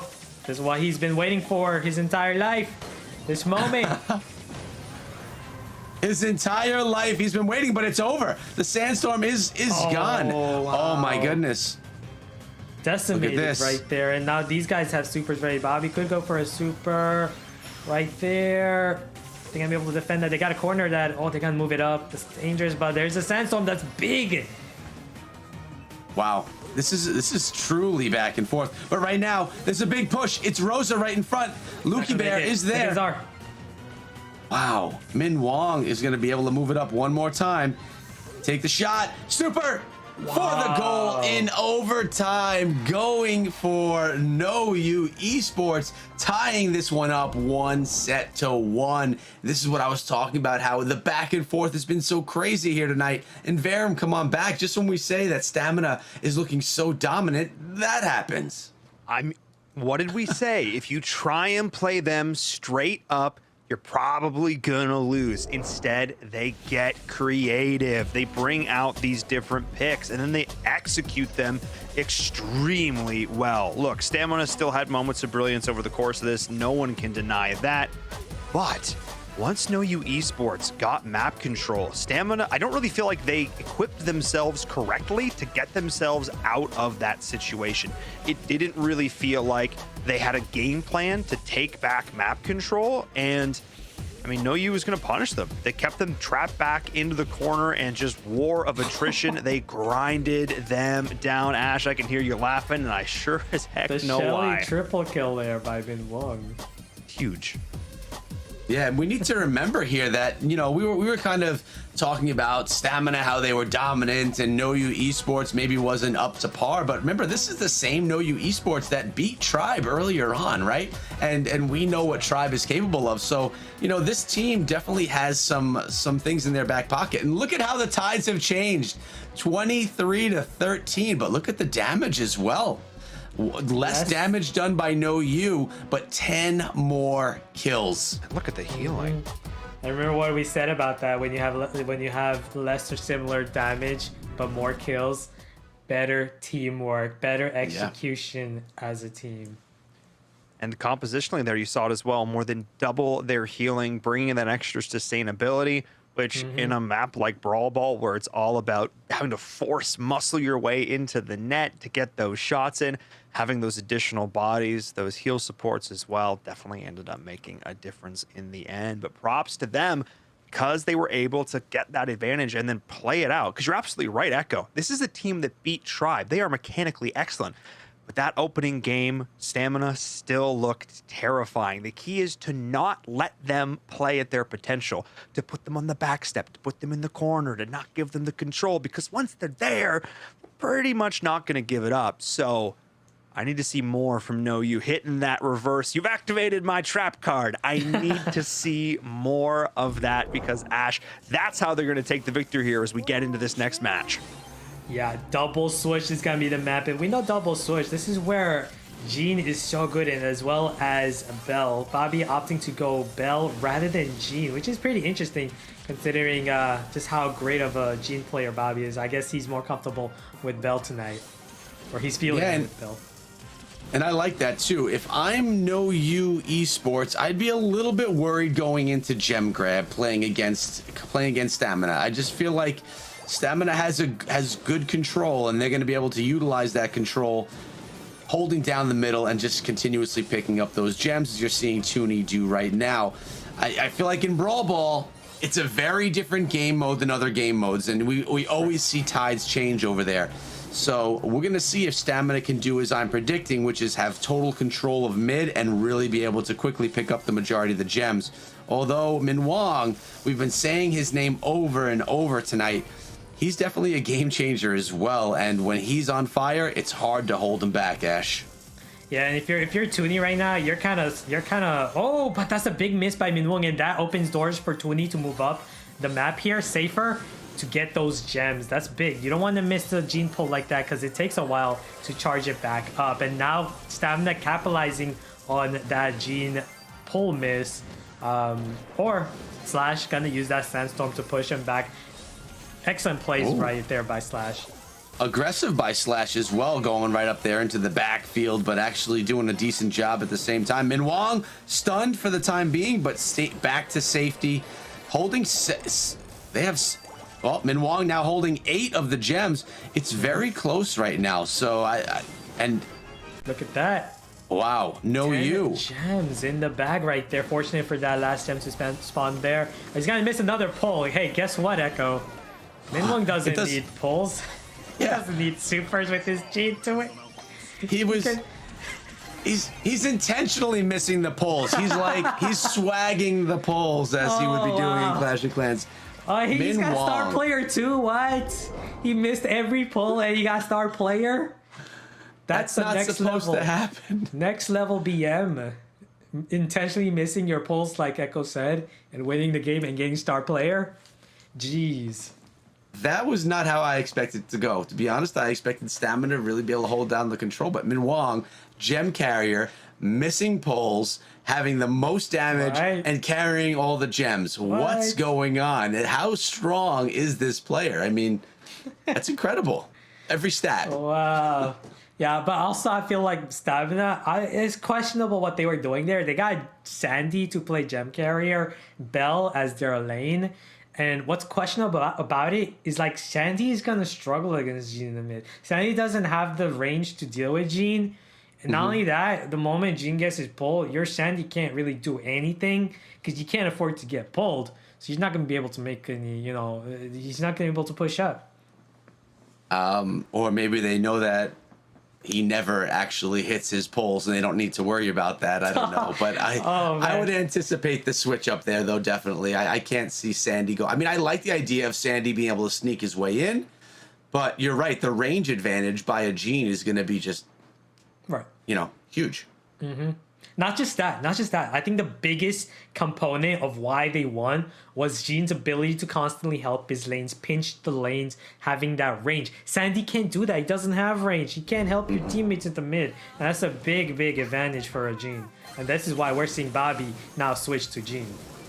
Yeah, and that's what we were talking about before. But also, look at this. Lukey Bear going in with Rosa. I like when they play Rosa. It's getting in on the aggressive, going to sneak in, going with the damage, although he did not win that encounter right there. Bobby took him out. Yeah, I think that Stamina may have a bit of an advantage, although I like Min Wong being able to speed up that Rosa. The aggressive plays right here, I'm really a fan of. Yeah, I also like what Slash did there with his Poco playing lane at the start with Poco, which is something you almost never see, Poco playing lane. But this is bad for No You. They can't push back. Min Wong, 5 gems, but being pushed back, they gotta make a push here. Luki's gonna go down. Not really what they wanted. They needed to make a team push, and Bobby's gonna take advantage with that pull. That might do it, Echo, because they only need 1 more gem. They only do need 1 more gem, unless if Bobby can get taken down. But the speed is there. Oh, they're getting a little push in here as well. Yeah, but Rosa's also targeted. Rosa, you gotta be next to your Poco to get that heal support. Rosa's just too far away. There's the kill. You're getting run away, Min Wong. This dude, man. Echo, this dude. Wow. I just listen, man. He's doing amazing. He's holding things down for his team, and he's gonna bring in the win with that. What? The complete turnaround. Oh my God. I don't think I've ever seen a comeback like this in ESL. Like this game, 99% in favor of Stamina the entirety of the game. And then Min Wong just out of nowhere with 1 play, steals the gems, runs away with his max. First, we see him missing every single pull against our player, and now we're seeing him make one killer play with his max to win it. In Verum, I'm starting to see why Min Wong is on this team. Yeah, Min Wong is so close. So close. Wait, So Min close. Wong. I've been saying the poor guy's name the whole time. It's okay. I'm sorry. What matters is we're talking about him, and we are True. certainly talking about him. Oh my goodness! I mean, I think it's just this is so much more impressive because of the contrast of the first set. Stamina looked so good that I was like, yeah, this is going to be a blowout. Like, we know No You is fantastic, but like Stamina, just how do you plays like that? They just went face.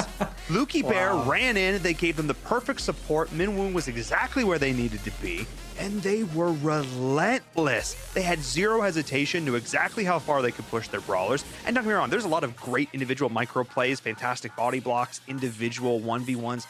But in the end, after this bloodbath, No You went for the throat. They knew exactly when they needed to flip the switch, pull the trigger, get in there and get it done, and that's exactly what they did.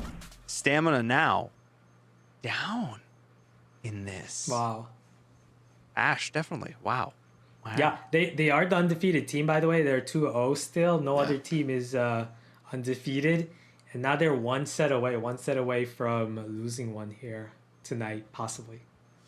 If No You can win this, they could take down the 2-0 team. They took down, the Legacy Tribe Gaming. They could be feeling very good about themselves, which could really propel them week to week with some confidence. For sure. That would be huge.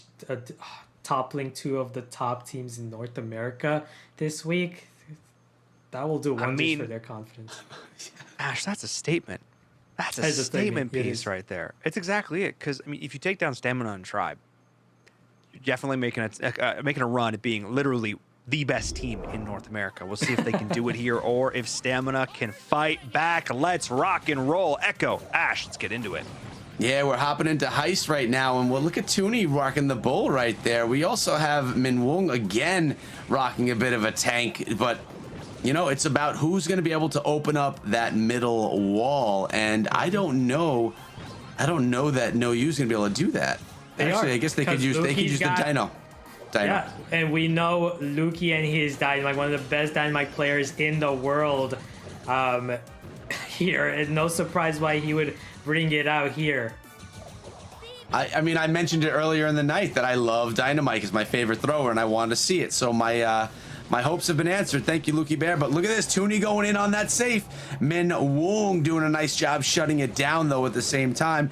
OG is about to go down the Dynamite, but no, doesn't. Stays alive and lives to see another day while Min Wong tries to sneak his way around. But Toonie is there with his bull, ready to do some work. Yeah, OG is an amazing spike player, by the way, and he's running his fertilizer, and he used it perfectly there, using it to keep himself alive, and that's why you're seeing him alive for like 3 minutes, and I jinx it again, because that's what we do, Echo. We talk about how they stay alive, and then they just die. Yes, we do. It's part of our job over here at the desk. We definitely don't try to, though. Look at this. Slash is making his way in, but gets taken down. No damage done to the safe. And they have been having trouble getting onto that back wall. They haven't been able to get in there.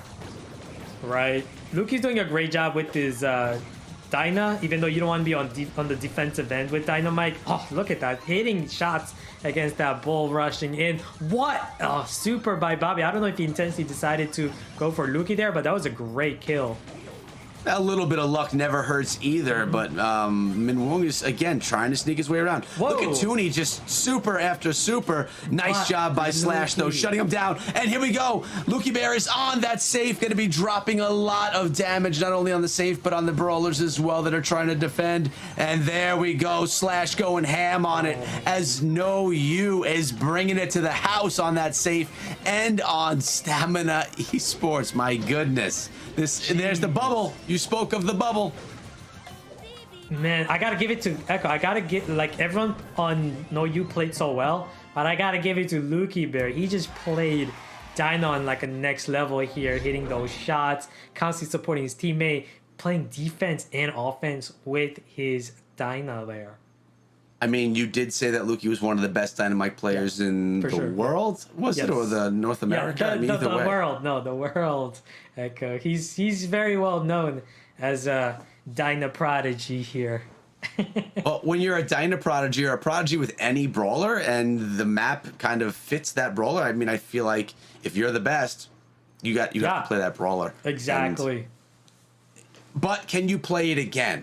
Because it's also vulnerable to a bunch of things. So, yeah. Yeah, that's where the tough part comes in. I don't think you play it again because you never know. Stamina could go like triple time. You could run Edgar. Edgar, we know, is like the best counter to throwers, and not just that. Edgar is a monster on this map. Kind of surprised we haven't seen him here, but maybe we are gonna next game coming up.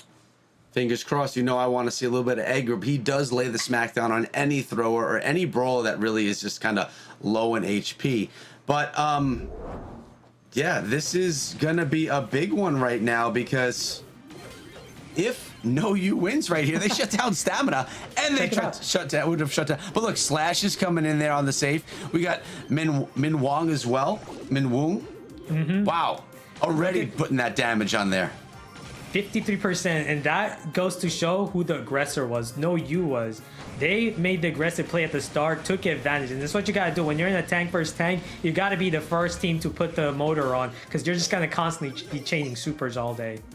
Tank versus tank, I love it, but you're right. Whoever deals that damage and puts that pressure on first is in good position.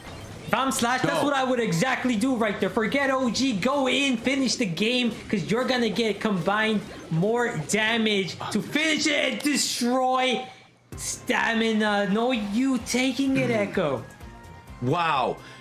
No You Esports is on fire tonight, and it's not only one player, it's a bunch of them that are just coming together as a team. In Verum, this may be like one of the most unanticipated things of the night. No You Esports coming through and taking down Stamina and Tribe Gaming. Wow, congratulations to them.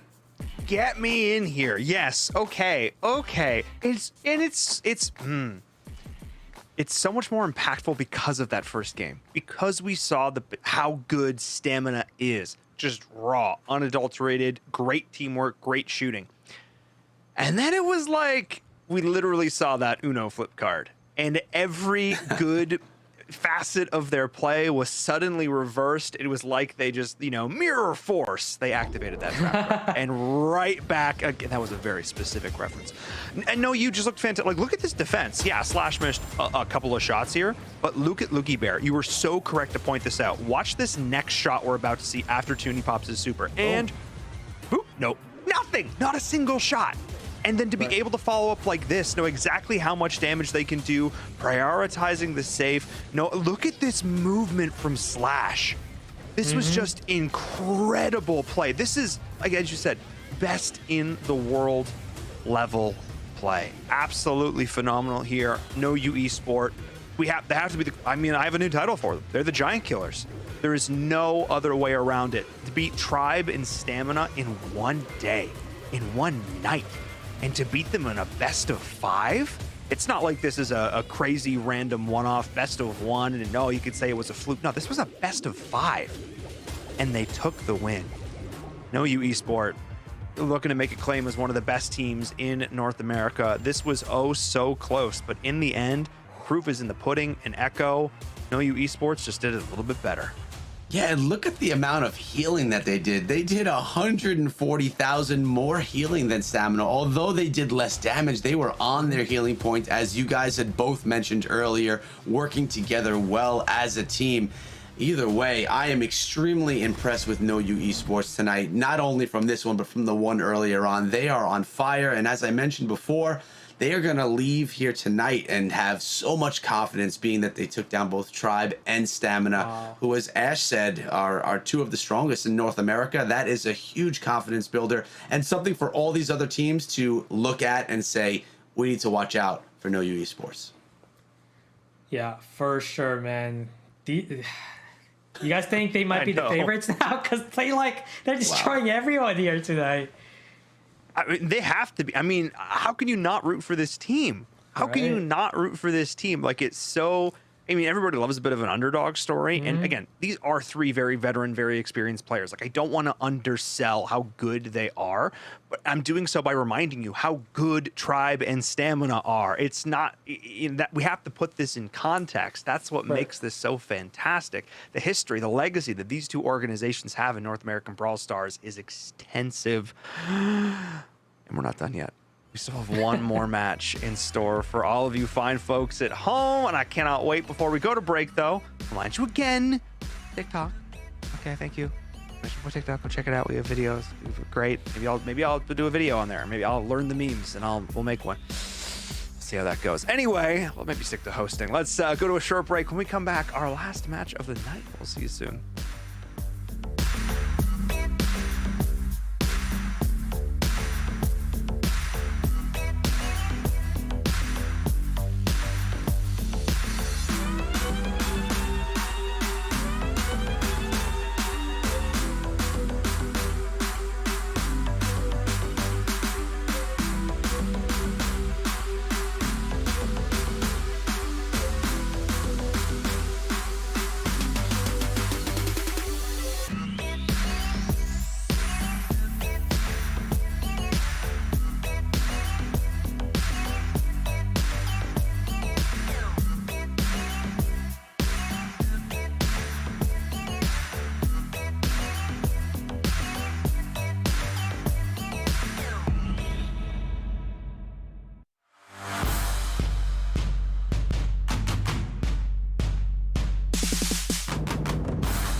Hello everyone, welcome back to the ESL Mobile Challenge. I'm in Verum, that's Echo and Ash, and we have seen a crazy night of Brawl Stars. Oh my goodness, so many epic matchups, awesome comebacks, fantastic outplays, ridiculous 1v1s, fantastic teamwork, cohesion, synergy.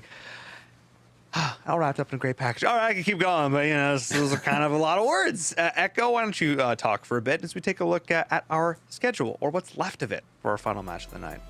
Yeah, there's not much. And last up, we have Vatra Gaming Gold versus Revenge Tour, which is going to be, well, it's going to be the final match, and it's also going to be an exciting one. And something that I've learned here is that some of the most anticipated matches are rivaled by others that just turn out to be so amazing, as we just saw. Ash, why don't you take us through these maps and these bans?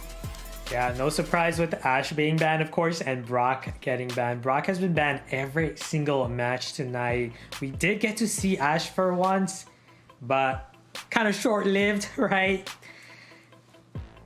What do you think, Echo? Mortis is banned as well by Revenge Tour. Yeah, I mean, I think that the bans that we're seeing here are solid. I don't know if there's any particular brawlers that we need to look out for either of these particular teams. But if I'm looking at all of these combinations, I think it's fairly standard, especially, the Mortis. I mean, especially the top two. And in Verum, why don't you take us through these teams? Absolutely. Vatra Gaming, I mean, they're coming in and they're looking to, again, I think they're probably a bit of the underdogs in this one, especially given the way Revenge Tour has looked tonight. So I definitely think that they're the underdogs in this one, but they also play with a lot of confidence. So I'm excited to see what they can do here. But going up against Revenge Tour, Alec, Jigsaw, Raz, these three looked scary, terrifying earlier on in the night. So we'll see if they are able to maintain this. Hopefully they didn't get, too burnt out or too tired. I don't think so with the amount of Brawl Stars these guys play on the daily. I think they should still be okay. But we'll see. Taking a look at their overall average stats. Again, keep in mind, sample size still incredibly small, so don't read into this too much here. But again, I think it's sort of just, a little bit of reinforcement, Ash, to the idea that Revenge Tour are probably the favorites coming into this. Right. I think another thing to really consider is Echo and I have been wrong in every prediction tonight. And I think this maybe we can get one in our belt here. We did both predict Revenge Tour to win this one. But wow, we haven't been able to guess one correctly tonight, Echo. Are we really 0 for 4 so far? Are we? That's horrible. We're here as at the desk, supposed to know what we're talking about, and we can't even get our predictions right. On Verum, you got one right though, so you're the only one. Because it was a bit of a fluke, to be fair. It doesn't matter. Own it. You got it. All right. Yes. Never mind. Sorry. Yes, I had some deep inside information. I had a sense of where things were going. No, sorry. What was that, Ash? Oh, no, I'm saying it's not just us, Echo. It's also the community. No one predicted this. Okay. That's what makes this all so great, though, and so fun, because, some of the unknown names or the less known names can come through and beat a Tribe Gaming and beat a Stamina Esports. And that's why this event is so fun. That's why everyone that's watching should sign up and do it for the next season that's going to be coming up, which is a ways down the line. But I'm inspiring you early. Yes. Make sure you're following us on social media so you don't miss any on that stuff. !social in the chat. Of course, if you want to make sure you stay up to date with everything that we're doing so that you don't miss cool future announcements like that. No, lower third. We didn't plan for this. I am going off the rails. Hosted Verum to the rescue. Full disclosure with all of you in the audience. One of the players is potentially operating a motor vehicle and potentially slightly delayed, which is why the match is taking a few more minutes to start. So as soon as we get word of what's going on with that, as soon as the players are ready to rock and roll, we'll get into it. And in fact, are we just going to go to a break? Music is implying to me that we might just go to a break. So I think we're going to go a break. When we come back, it should be right into the action. So we'll see you in a few.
Hello, everyone. Welcome back to the show, the ESL Mobile Challenge in Verum.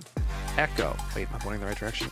Echo? Darn it, I'm not even going. Okay, and then Ash. I had a 50-50 chance, and I flubbed it. I am the USB stick, apparently, in this case. Never right the first time. But what I'm hearing is going right, is us getting the players into this lobby, which means the match should be starting soon. Vatra Gaming up against Revenge Tour. Ash, this is going to be fun, because I think this is a big test here for Vatra, especially given how good Revenge Tour looked earlier in the night. Yeah, for sure. I think I would steer towards Revenge Tour just because of how well they've been playing. Vatra, I'd like to see more from them. We know they've recently acquiesced by what they were formerly known as Cool 2 BG. We know they love the long range game. Lots of sharpshooters on this team. So it's gonna definitely come down to that, the maps as well, whether these maps are well acquainted for them. Well, let's get into the game right now. No need to wait any longer. And Jigsaw rocking that Frank. We have Vatra down below in blue, and we have Revenge Tour up in red with the triple tank. You know who I love in this one, although triple tank just went down. At least 2/3 of it did. Yeah, but still, they're going to get the first push, and that's what matters the most. That first push, because it's going to give you control. Yes, and they have control. Not only that, when you have these tanks, I feel like you could really just go in and do so much damage. Get in there, get a few shots, do some damage either to brawlers. Wow, they're actually defending this quite well, but their positioning is not the best for picking up bolts. Right, this is where you gotta work on getting control back. If you're Angel, you gotta get that Sandstorm down, and he's gotta be quick too, because if the longer you wait, the longer you're allowing the Revenge Tour to just accumulate bolts and get another push, which more than likely seems to be the case here. By the way, Echo. Yeah. Triple tanks, 100% win rate still in tonight's game of action. People are suddenly starting to listen to me. If anyone's actually listening to me. Either way, I love triple tank. I'm always going to stand by it, and Jackie needs to watch her mouth. I keep hearing her. But right now, that bot is still being defended. They're doing a great job defending. I can't believe how well. But no shots after 2 pushes, so it looks like Revenge Tour has to go at it again. They have to go just continue collecting, but I don't think they're going to have a problem with it, Ash. Right. Remembering that other game against Tribe, where that team struggled because they were all targeting the bot, all 3 other players, and this is what we're seeing. You focus too much on defense, you have nothing, no output on offense for getting control back, and that's what you're not going to win that way. Right, Echo? No. Right, and this bot's going to go right on in. They already have a 2% advantage.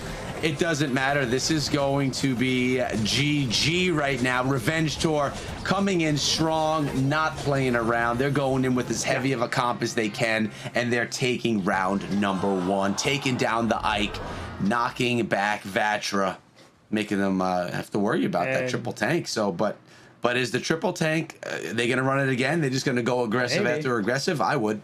Why not? Why not? But one thing we've been seeing time and time again, whenever a team brings out the triple tanks, what they're doing is they're pretty much fishing you into using tank counters. So now, are you gonna fall for their trap? Because now they're forcing you to use brawlers like Spike, Ames, and whatnot, right? Are you gonna fall for their trap? Because what they're gonna do most likely now is they're gonna probably switch to like a Barley and like conventional stuff, and you're gonna get swept here in this series if you fall for that, because we've been seeing that time and time again tonight.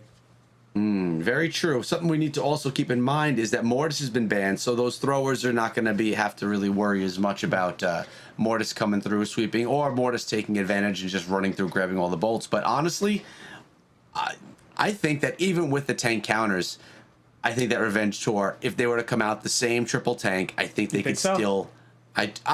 I do, but I'm also a massive believer in triple tank, but also stats talk for themselves.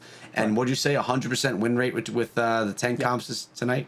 Yeah, definitely. I think the best counter though is not tank counters. It's one of the like misconceptions a lot of these teams have. Remember in the previous matchup against triple tanks, remember one of the teams, I think it was Tribe, running like M's and like Spike and a bunch of tank counters, and they still lost because they couldn't defend the final push, if you recall.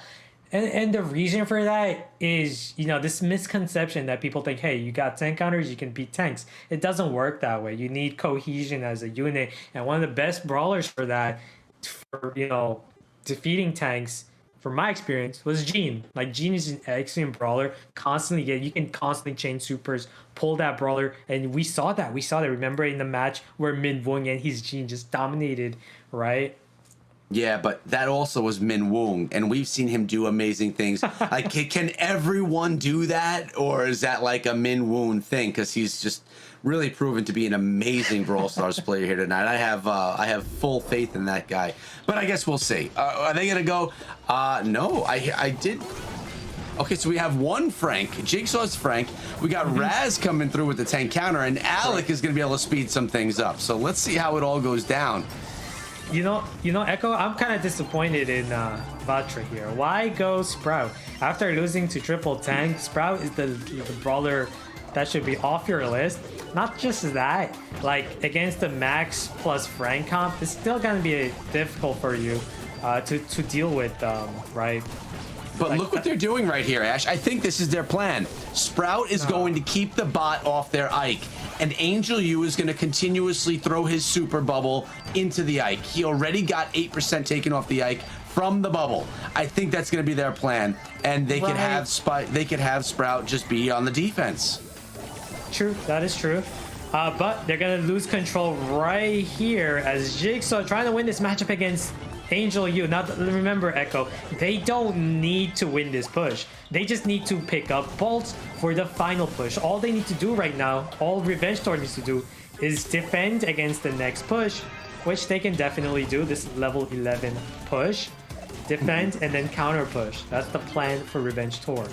So you think Revenge Tour still has this one? You're feeling it for them? Yes. Well, Look they're at doing Raz. a nice... Oh, so well played with the M's, the heal. That was so beautiful, Echo. Yeah, I can tell. I can tell that you're in love with what you just saw. But now let's see. I mean, look at this fast Frank running around, grabbing those bolts. Revenge Tour already holding on to 9 bolts. Vatra looking good in the beginning, but right now, Revenge Tour is catching up super fast. And there's another super from Jigsaw as well, taking down Angel U, chaining those supers together. Oh my God. Jeez. I called this like years ago. I was like, no. You got that push, Revenge Tour, defend, counter push, GG, you lose. And that's what we're seeing here, because you're not going to be able to defend against this push. All they need is at least 21%. No, they're backed up in there. It doesn't. So here's the defense that we're talking about. That Sprout defense. They are keeping them off, but Frank can get in there too and do some damage. He can shield for his teammates. They just need just a tad more. Just a tad more. There's the hit by Ems. It was enough. Ooh. At least 10% more. But that was a valiant effort by Togi right there with the Sprout walls, constantly placing it to block the bot. I think that I think Vatra really likes using the Sprout as the defender, the primary defense against the bot. It worked really well in the first round. Let's bring back Inverum, see what his thoughts are about Revenge Tour taking the set number 1. I want to be as confident about anything in life as Ash was just as confident that Revenge Tour was going to win that game. Because they barely did, by the way. That was 10%. They almost held that. They had 3 Sprout walls in a row, doing insane damage, being able to knock back the opposing M's. Like, they almost clutched that. If they had been able to do a little bit more damage when they got, like, that level 10 bot push, if they'd been able to do just a smidge more, I think that actually Vatra could have done it. But again, both teams had a very decisive win condition. Echo, I think you also exactly identified what the game plan was. It was, map control early and then defend with Sprout. I think you are 100% right. But at the same time, Revenge Tour also was play for the final bot, all in, GG, OT, like OTK, one push, do it, get it done. Both teams had a game plan, both tested their mettle against one another, both executed it, and in the end, Ash, to your credit, Revenge Tour's strategy was just a little bit better. Yeah, for sure. Like you said, definitely was surprised how well Vatra defended that final push. A level 16 push in Verum, and they defended so well. Only took 31%, but of course, still lost that matchup. And I still stand by. I think Sprout pick was questionable. He's not going to help you. I feel like that's what led to their downfall. It's not going to be impactful enough against the tank heavy comp or even a speed plus tank comp. Sprout didn't get it done, but I like the plan. Yeah, the plan was all right, but it's not enough to get it done. No, but we're back on Dueling Beetles, and we're back inside a hot zone, and I love Dueling Beetles. Used to love Penny over here, but those are days of old because that doesn't work anymore. But let's see, we have Revenge Tour getting the early control of that hot zone, and Jigsaw looking hot in the hot zone. You got 3 fairly long-range brawlers being played by Revenge Tour right now. Definitely having the range advantage, Ash. Yeah, and it's only going to get worse. Once Alec gets his super ready and drops it behind that wall, that is pretty much checkmate for them. And that is it right there. That's checkmate, Echo. Once you are in this position with these 3 tank destroying brawlers and against a Poco heal comp with a lack of range, you're going to struggle heavily. Yeah, they are struggling heavily right now. Jesse's turret doing what it's supposed to be doing over there, just being an extra player on the battlefield. Poco going down. Angel U staying alive, but not by much. Oh, man. Jesse takes him down, or I should say Alec 26. Nicely played, healing up his turret as well. And Revenge Tour having complete control of mid, Ash. Yeah, it's just, man, once that turret's down, it's checkmate. And the best thing was, Echo, was the start. They had a really good start. If you're using a Poco heal comp like that, you need to be more aggressive in the start, because that's when Jessie is weakest, when she doesn't have her super. Just so well played by Revenge Tour. Yeah, I feel like when you have a heal comp, Yeah.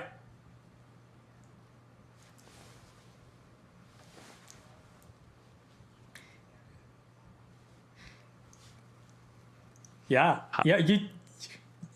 you turned into a ghost there, Echo. Where'd you go? He did. We can still hear him, but the stream cannot. So I'm gonna hop in. Unfortunately, again, the choice of remote broadcast. We're still making it good. Echo is gonna refresh. He'll get back in here. Hopefully in time for the next game. I'll jump in and attempt to fill those shoes. Apologize for the lack of muscles. And either way, Ash, this is Revenge Tour looking like we kind of figured they were going to. Let's be real. They are looking like the team that we saw win earlier on tonight. They're looking very, very scary. Definitely, for sure. And like as Echo was saying, like if you're running a Poco comp like that with the healer, you gotta put the motors on right from the get-go. They lost control so early, it was just too hard for them to get it back. You got pushed back. I feel like what's up? Welcome back, Echo. You guys don't like what I have to say, so you kick me off the show, and Barum takes my place. Look, if I have to cast, I will. Okay, bye. All right, let's get into this second round here of set number 2. And to be honest, look at the different composition here. A very heal-centric composition with Raz from Revenge Tour going to be the one accepting the majority of that heal, still holding down mid. Echo, this is like it's like Revenge Tour is like, okay, let's show you how it's done here.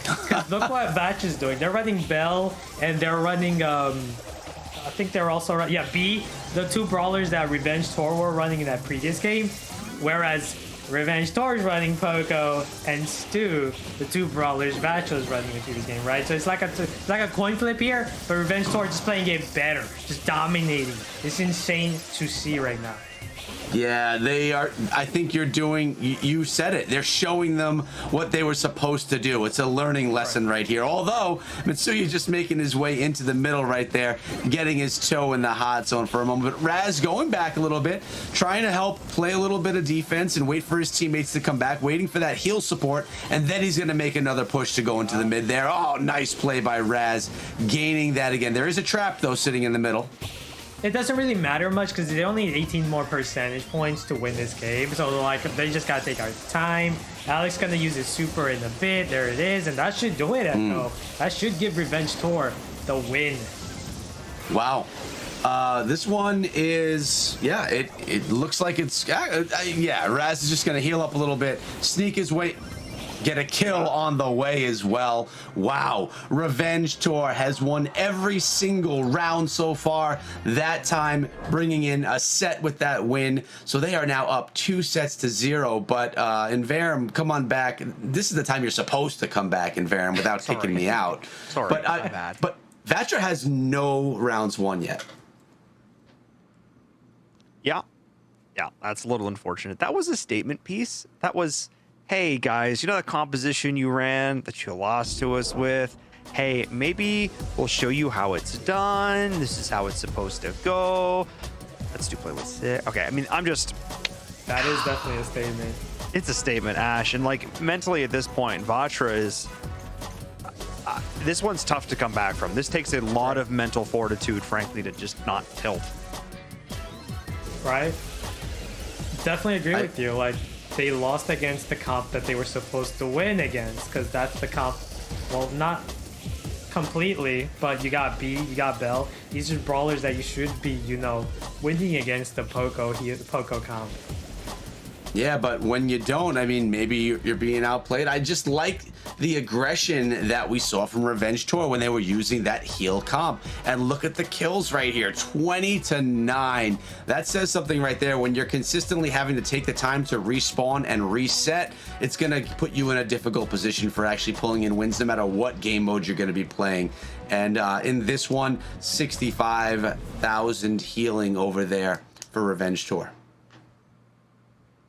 That one's tough. That one's tough because it's normally, again, this is the time where I'd say I think they need to get creative, find a compositional advantage, etc., etc. But they just showed that they could win with the quote unquote, you know, subpar composition, which means that was a statement of we're just better than you. Come and take it. And again, the fact that Vatra hasn't won a single round yet.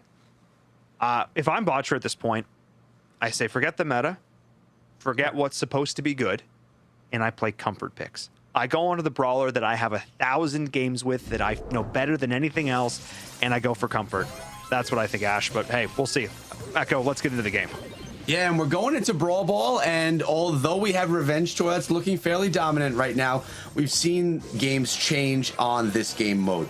I love that Brawl Ball always seems to be in the middle when a team is dominating, and we see things overturned. But we're going to see right now if that actually happens. And yeah, Frank I'm has got concerned the for ball. Vatra here. This is too much aggression for Vatra to deal with. Look at this satisfying Frank kills, but nice no, defense. he's got to pass. He's got a super pass. No, no, intercepted by Mitsuya, and then Rat's got to finish it there. Okay, little topsy turvy there, but he's got it done. Yeah, it was. They got it in the goal. I mean, there was some nice saves over there by Vatra, but no, at the end of the day, it did go in the goal. 1-0 for Revenge Tour. Will they be able to advance this ball, get it out of that area that is just not safe for them to be hanging out in? Looks like Raz is going on the aggressive, gets stunned for a moment, but does get the kill. Alec is going to probably pass it up. There we go. Wow. Oh, Frank is looking weak though, but time to heal him. Look what Jigsaw's doing, just messing around. What is he doing? He's kicking the ball back. You think this is some, yeah, he just took the ball back. He could have scored that, but he's like, let's corner it. Let's prolong this. You think he could have scored? Yeah. They definitely could. He had a healer with the Frank, could have super kicked it or just made a play to score, but he definitely brought that ball back to BM, I feel like. Maybe they just want to pad their stats. They love the new stat system that we have here at the ESL Mobile Challenge. They want more kills. Yeah, that's what's going on right now. But wow, and that's I mean, they're legit just. What? Look at they Alec. do? Oh no! They're trying to kick the ball to their own goal, but they can't. What? I don't know what's going on, but they're definitely having fun. That's what's going on. Look, they're not even trying to score, or are they? They are. Wow. Wow.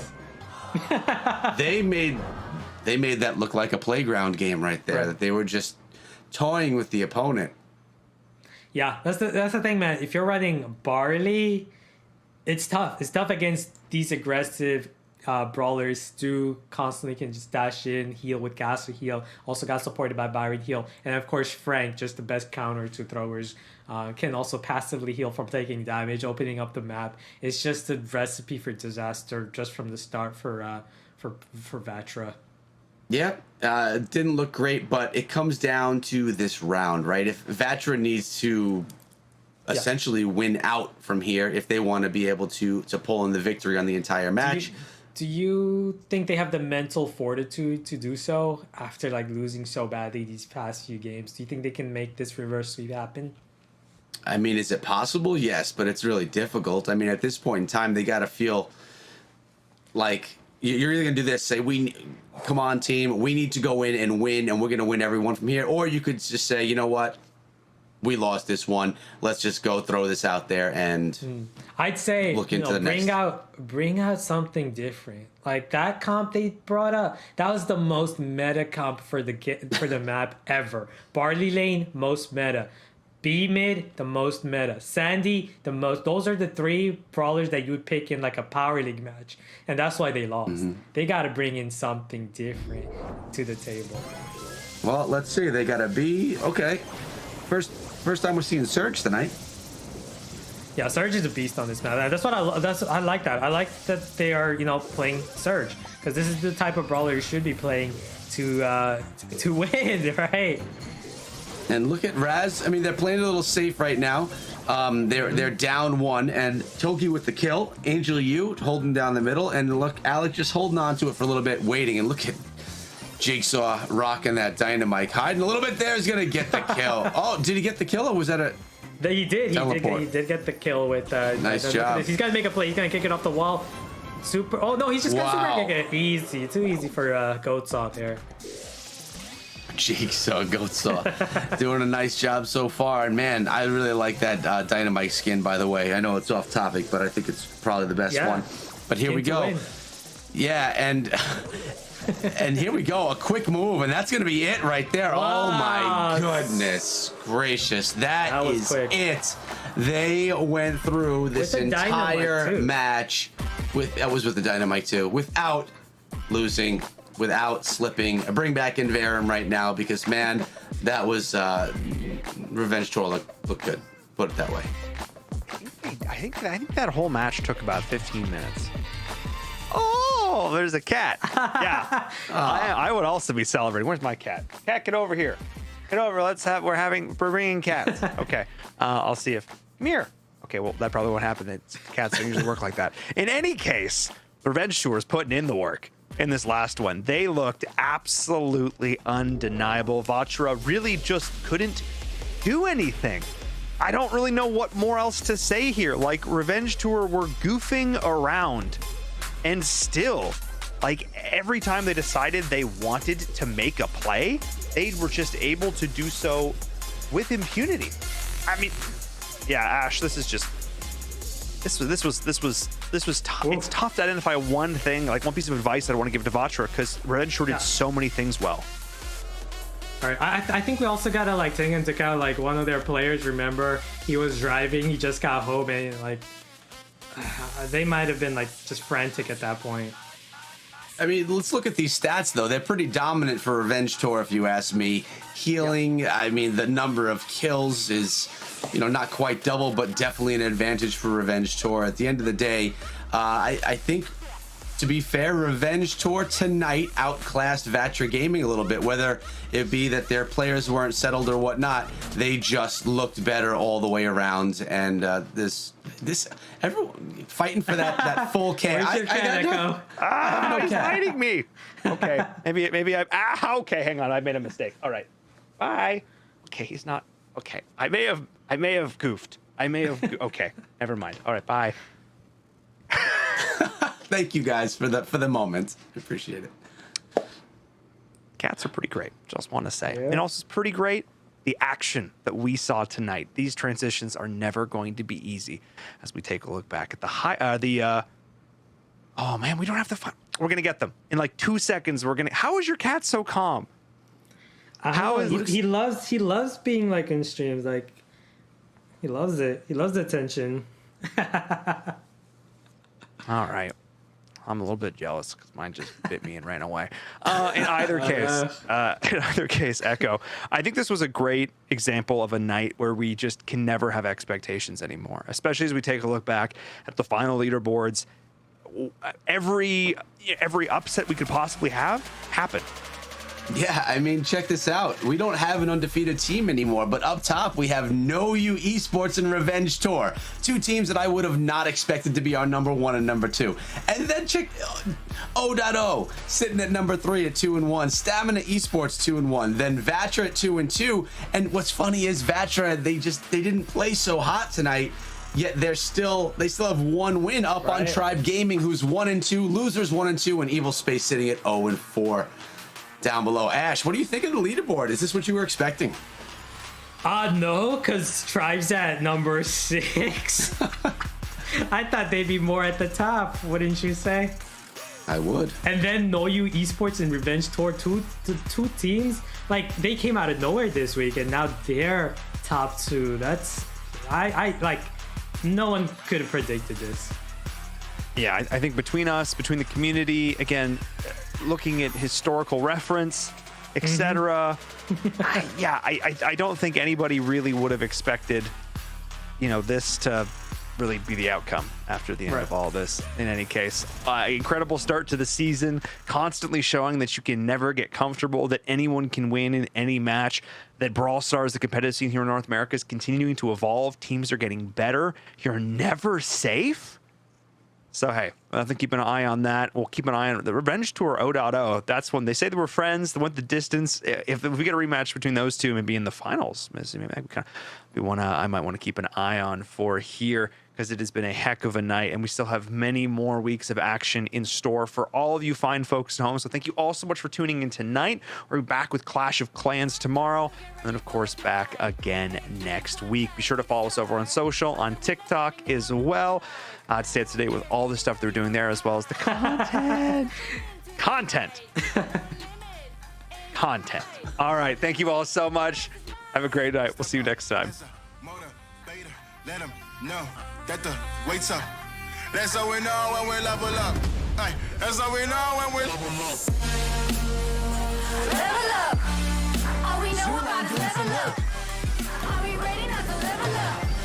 You know we fall and we get up. Level up. All we know about is level up. Are we ready not to level up?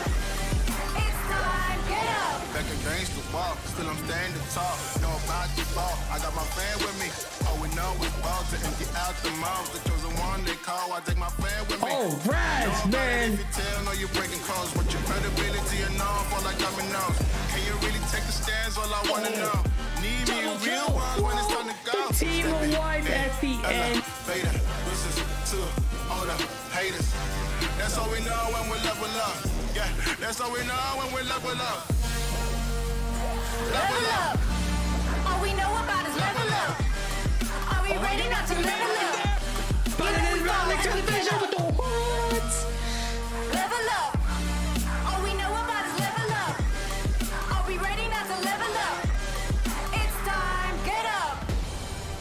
I found out I'm not alone, 'cause I'm just like you. He goes down right there, Tyra, with the kill. When we fight, we're not afraid to. Level up. All we know about is level up. Are we ready not to level up? You know we fall and we get up. Level up. All we know about is level up. Are we ready not to level up? It's time, get up. Feel the light, see the stage, hear the vibe. Pumped up to get ready for the fight. Big dreams, one chance, be the star. I'm the winner coming out of the dark. No fear, getting ready for the ride. Yeah, stepping into the light. No limit, aim high. No limit, the price is mine. Step out as a motivator. Let them know that the wait's up. That's how we know when we level up. Ay, that's how we know when we level up. Level up. All we know about is level up. Are we ready not to level up? You know we fall and we get up.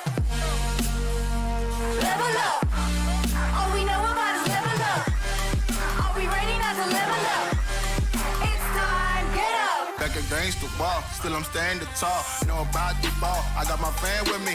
All we know is ball to empty out the mouths. The chosen one they call. I take my fan with me. Know about it if you tell. Know you're breaking codes. What your credibility and all fall like dominoes. Can you really take a stance? All I wanna know. Need me real ones when it's time to go. Stepping in, elevator. This is to all the haters.